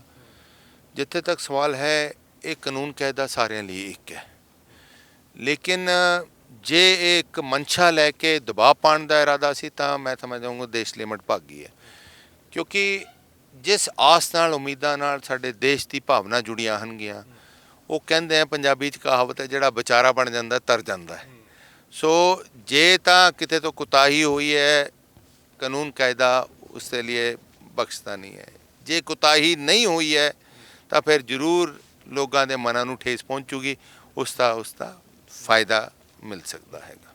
ਜਿਸ ਤਰੀਕੇ ਦੇ ਨਾਲ ਚਰਨਜੀਤ ਸਿੰਘ ਚੰਨੀ ਉਹਨਾਂ ਦੇ ਘਰੇ ਇਹ ਰੇਡ ਪਈ ਹੈਗੀ ਹੈ, ਉਸੇ ਤਰੀਕੇ ਦੇ ਨਾਲ ਅਕਾਲੀ ਦਲ ਵੀ ਇਲਜ਼ਾਮ ਲਾਉਂਦਾ ਕਿ ਪੋਲੀਟੀਕਲ ਵੈਂਡੇਟਾ ਦੇ ਤਹਿਤ ਬਿਕਰਮ ਮਜੀਠੀਆ ਦੇ ਉੱਤੇ FIR ਦਰਜ ਕੀਤੀ। ਅੱਜ ਸੁਖਬੀਰ ਬਾਦਲ ਨੇ ਐਲਾਨ ਕਰਤਾ, ਕਹਿੰਦੇ ਮੈਂ ਸਿਆਸਤ ਹੀ ਛੱਡ ਦੂੰਗਾ ਜੇ ਕੋਈ ਵੀ ਦੋਸ਼ ਬਿਕਰਮ ਮਜੀਠੀਆ ਦੇ ਖਿਲਾਫ ਸਾਬਤ ਹੋ ਗਿਆ। ਔਰ ਕੈਪਟਨ ਅਮਰਿੰਦਰ ਸਿੰਘ ਨੇ ਵੀ ਗੱਲ ਦਾ ਜ਼ਿਕਰ ਕੀਤਾ ਸੀ, ਕਹਿੰਦੇ ਕਿ ਇਹ ਗਲਤ FIR ਦਰਜ ਕੀਤੀ ਗਈ ਹੈਗੀ ਹੈ, ਸਿੱਧੇ ਤੌਰ ਦੇ ਉੱਤੇ ਵੈਂਡੇਟਾ ਪੋਲਿਟਿਕਸ ਹੈਗੀ ਹੈ। ਸਿਮਰਜੀਤ ਮਾਨ ਬੈਂਸ ਹੋਣੀ ਜਿਹੜੇ ਨੇ ਅੱਜ ਉਹ ਵੀ ਇਹ ਗੱਲ ਕਹਿ ਰਹੇ ਨੇ ਕਿ ਟਾਈਮਿੰਗ ਗਲਤ ਹੈਗੀ ਹੈ। ਤੁਸੀਂ ਕੀ ਸਮਝਦੇ ਹੋ ਕਿ ਵਾਕਈ ਹੀ ਪੋਲੀਟੀਕਲ ਵੈਂਡੇਟਾ ਹੈ ਜਾਂ ਫਿਰ ਇਸ ਦੇ ਪਿੱਛੇ ਅਸਲ ਵਜ੍ਹਾ ਨਸ਼ਾ ਹੀ ਹੈਗਾ? ਦੇਖੋ ਜਿੱਥੇ ਤੱਕ ਸਵਾਲ ਹੈ, ਮੇਰਾ ਰਿਸ਼ਤਾ ਨਾਤਾ ਸੰਬੰਧ ਉਹਨਾਂ ਨਾਲ ਪਰਿਵਾਰ ਨਾਲ ਹਨਗੇ। ਜੇ ਤਾਂ ਇਹ ਪੋਲੀਟੀਕਲ ਤੌਰ ਤੇ ਕੀਤਾ ਗਿਆ, ਇਸ ਤੋਂ ਮੰਦਭਾਗੀ ਗੱਲ ਹੋ ਨਹੀਂ ਸਕਦੀ। ਜੇ ਪੋਲੀਟੀਕਲ ਤੌਰ ਤੇ ਨਹੀਂ ਹੈ, ਫਿਰ ਕਾਨੂੰਨ ਕਾਇਦਾ ਸਾਰਿਆਂ ਲਈ ਇੱਕ ਹੈ। ਜਿੱਥੇ ਤੱਕ ਸਵਾਲ ਹੈ ਅੱਜ ਕੱਲ੍ਹ ਹਾਲਤਾਂ ਦਾ, ਬਦਨਸੀਬੀ ਹੈ ਕਿਉਂਕਿ ਮੈਨੂੰ ਇਹਦੀ ਜਾਣਕਾਰੀ ਨਹੀਂ ਸੀ ਜਦ ਇਹ FIR ਕੀਤੀ ਗਈ ਹੈ, ਚਾਹੇ ਮੈਂ ਵਜ਼ਾਰਤ ਦਾ ਨੁਮਾਇੰਦਾ ਸੀ। ਲੇਕਿਨ ਇਸ ਦੇ ਬਾਰੇ ਮੈਂ ਉਚਿਤ ਨਹੀਂ ਸਮਝਾਂਗਾ ਕੋਈ ਇਸ ਦੇ ਬਾਰੇ ਤਕਰੀਰ ਕਰਨਾ ਜਾਂ ਕਰਨਾ। ਲੇਕਿਨ ਇੰਨਾ ਕੁ ਜ਼ਰੂਰ ਕਹਾਂਗਾ ਕਿ ਮੇਰਾ ਖਿਆਲ ਜਿਹੜੇ ਅੱਜ ਹਾਲਾਤ ਦੇਸ਼ 'ਤੇ ਬਣਦੇ ਜਾ ਰਹੇ ਹਨਗੇ, ਉਹ ਸਮਾਜ ਲਈ ਨੁਕਸਾਨਦਾਇਕ ਹਨਗੇ, ਘਾਤਕ ਹਨਗੇ। ਜੇ ਅਸੀਂ ਵੈਂਡਟਾ ਪੋਲੀਟਿਕਸ ਪਵਾਂਗੇ ਸਾਰੇ, ਚਾਹੇ ਕੋਈ ਵੀ ਹੈ, ਚਾਹੇ ਰਣਦੀਪ ਸਿੰਘ ਨਾਭਾ ਹੈ, ਚਾਹੇ ਚਰਨਜੀਤ ਸਿੰਘ ਚੰਨੀ ਸਾਹਿਬ ਹਨਗੇ, ਚਾਹੇ ਮਾਨनीय ਪ੍ਰਧਾਨ ਮੰਤਰੀ ਨਰਿੰਦਰ ਮੋਦੀ ਸਾਹਿਬ ਹਨਗੇ, ਤਾਂ ਕਿਤੇ ਨਾ ਕਿਤੇ ਜਿਹੜਾ ਵਿਸ਼ਵਾਸ ਅਸੀਂ ਹਾਸਲ ਕਰਦੇ ਹਾਂ ਐਜ਼ ਪਬਲਿਕ ਨੋਮੀਨੀਜ਼, ਉਹ ਵਿਸ਼ਵਾਸ ਅਸੀਂ ਖੋ ਬੈਠਾਂਗੇ ਗਾਹਾਂ ਨੂੰ। ਮੁੱਦਿਆਂ ਤੋਂ ਹਟ ਕੇ ਪੋਲੀਟੀਕਲ ਵੈਂਡੇਟਾ ਜਿਹੜਾ ਹੈਗਾ ਉਹ ਵੱਧ ਨਜ਼ਰ ਆਉਂਦਾ ਹੈ। ਹੋ ਸਕਦਾ ਹੈ, ਹੋ ਵੀ ਨਹੀਂ ਸਕਦਾ। ਇਹ ਸਮਾਂ ਹੀ ਤੈਅ ਕਰੂਗਾ, ਸਮਾਂ ਦੱਸੂਗਾ। ਪਰ ਮੈਂ ਪਹਿਲਾਂ ਹੀ ਕਿਹਾ ਕਿ ਸਾਡੇ ਰਿਸ਼ਤੇ ਨਾਤੇ ਐਸੇ ਹਨਗੇ, ਤੇ ਮੈਂ ਮੁਨਾਸਿਬ ਨਹੀਂ ਸਮਝਾਂਗਾ ਕੋਈ ਤਕਰੀਰ ਕਰਨਾ, ਕਿਉਂਕਿ ਇਸ ਦਾ ਨਿਰਣੇ ਅਲਟੀਮੇਟਲੀ ਕੋਰਟ ਨੇ ਕਰਨਾ ਹੈ। ਕਿਉਂਕਿ ਕਹਿੰਦੇ ਕੋਰਟ ਦੇ ਵਿੱਚ ਜੇ ਮੈਟਰ ਸੀਗਾ, 3 ਦਿਨ ਦਾ ਮੌਕਾ ਵੀ ਮਿਲਿਆ ਸੀਗਾ ਔਰ ਪੁਲਿਸ ਨੇ ਛਾਪੇਮਾਰੀ ਕਰਨੀ ਪਹਿਲਾਂ ਹੀ ਸ਼ੁਰੂ ਕਰ ਦਿੱਤੀ, ਜੋ ਇਹ ਵੀ ਗਲਤ ਸੀਗਾ ਕਿ ਕੋਰਟ ਦੇ ਆਰਡਰ ਤਾਂ ਆ ਲੈਣ ਦਿੰਦੇ, ਉਸ ਤੋਂ ਬਾਅਦ ਦੇਖਦੇ। ਇਸ ਤੋਂ ਪਹਿਲਾਂ ਹੀ ਛਾਪੇਮਾਰੀ ਸ਼ੁਰੂ ਹੋ ਗਈ। ਕਹਿੰਦੇ ਸਾਫ਼ ਤੌਰ ਦੇ ਉੱਤੇ ਇਹ ਇੱਕ ਕਾਂਗਰਸ ਦੀ ਚਾਲ ਹੈਗੀ ਹੈ, ਇਸ ਚੀਜ਼ ਨੂੰ ਸੈਲੀਬ੍ਰੇਟ ਕਰ ਰਹੀ ਹੈ, ਵੀਡੀਓਜ਼ ਪਾ ਰਹੀ ਹੈਗੀ ਹੈ, ਤਾਂ ਇਸ ਦੇ ਉੱਤੇ ਸਵਾਲ ਬਹੁਤ ਖੜੇ ਹੋ ਰਹੇ। ਦੇਖੋ, ਹਰ ਚੀਜ਼, ਹਰ ਇਨਸਾਨ ਸਿਆਸੀ ਰੰਗਤ ਦੇਣ ਦੀ ਕੋਸ਼ਿਸ਼ ਕਰਦਾ ਹੈ। ਤਾਂ ਹੀ ਸਾਡੇ ਸਿਆਸਤ ਦੇ ਅਦਾਰੇ 'ਚ ਵੀ ਗਿਰਾਵਟ ਆ ਰਹੀ ਹੈ। ਸਾਡਾ ਜਿਹੜੇ ਲੋਕਾਂ ਦਾ ਵਿਸ਼ਵਾਸ ਹੈ ਸਾਡੇ ਵਿੱਚ, ਸਿਆਸੀ ਪਾਰਟੀਆਂ 'ਚ, ਰਾਜਨੀਤਿਕ ਲੋਕਾਂ 'ਚ, ਉਹ ਵੀ ਟੁੱਟਦਾ ਜਾ ਰਿਹਾ। ਉਹਦੇ ਵਿਸ਼ੇਸ਼ ਕਾਰਨ ਇਹ ਹੈ ਕਿ ਹਰ ਚੀਜ਼ 'ਚ ਅਸੀਂ ਰਾਜਨੀਤੀ ਕਰਨੀ ਸ਼ੁਰੂ ਕਰ ਦਿੱਤੀ ਹੈਗੀ। ਸਾਨੂੰ ਇੱਕ ਇਨਸਾਨੀਅਤ ਦਾ ਦਰਜਾ ਯਾਦ ਰੱਖਣਾ ਚਾਹੀਦਾ, ਇਨਸਾਨੀਅਤ ਤੋਂ ਨਹੀਂ ਗੁੰਝਣਾ ਚਾਹੀਦਾ। ਜਦ ਅਸੀਂ ਇਨਸਾਨੀਅਤ ਤੋਂ ਗੁੰਝਾਂਗੇ ਤਾਂ ਪਰਮਾਤਮਾ ਲੇਖਾ ਜੋਖਾ ਇਸੀ ਜ਼ਿੰਦਗੀ 'ਚ ਪੂਰਾ ਕਰ ਦੇਗਾ। ਅਗਰ ਜੀ ਆਪਣਾ ਵਿਸ਼ਵਾਸ ਹੈ। ਆਖਿਰ ਦੇ ਵਿੱਚ ਮੈਂ ਸਵਾਲ ਆਮ ਆਦਮੀ ਪਾਰਟੀ ਦੇ ਪ੍ਰਤੀ ਰਹੂਗਾ। CM ਚਿਹਰਾ ਉਹਨਾਂ ਨੇ ਭਗਵੰਤ ਮਾਨ ਨੂੰ ਐਲਾਨ ਦਿੱਤਾ ਹੈਗਾ, ਕਿਵੇਂ ਵੇਖਦੇ ਹੈਗੇ ਹੋ? ਪਾਰਟੀ ਟੱਕਰ ਦੇ ਵਿੱਚ ਹੈਗੀ ਹੈ ਕਾਂਗਰਸ ਦੇ, ਲੜਾਈ ਤੁਸੀਂ ਦੇਖ ਰਹੇ ਹੋ ਆਮ ਆਦਮੀ ਪਾਰਟੀ ਦੇ ਨਾਲ? ਕਿਉਂਕਿ ਪਹਿਲਾਂ ਜਿੱਥੇ ਕਹਿ ਰਹੇ ਸੀ ਕਿ ਵੇਵ ਸੀਗੀ, ਇਸ ਵਾਰ ਅੰਡਰ ਕਰੰਟ ਮੰਨਿਆ ਜਾ ਰਿਹਾ ਆਮ ਆਦਮੀ ਪਾਰਟੀ ਦਾ। ਤੁਹਾਨੂੰ ਲੱਗਦਾ ਕਿ ਵਾਕਈ ਅੰਡਰ ਕਰੰਟ ਹੈਗਾ, ਜਾਂ ਸਿਰਫ ਇਹ ਸਰਵੇਜ਼ ਦੇ ਵਿੱਚ ਹੀ ਸਭ ਕੁਝ ਚੀਜ਼ਾਂ ਜਿਹੜੀਆਂ ਹੈਗੀਆਂ ਨਿਕਲ ਕੇ ਸਾਹਮਣੇ ਆ ਰਹੀਆਂ?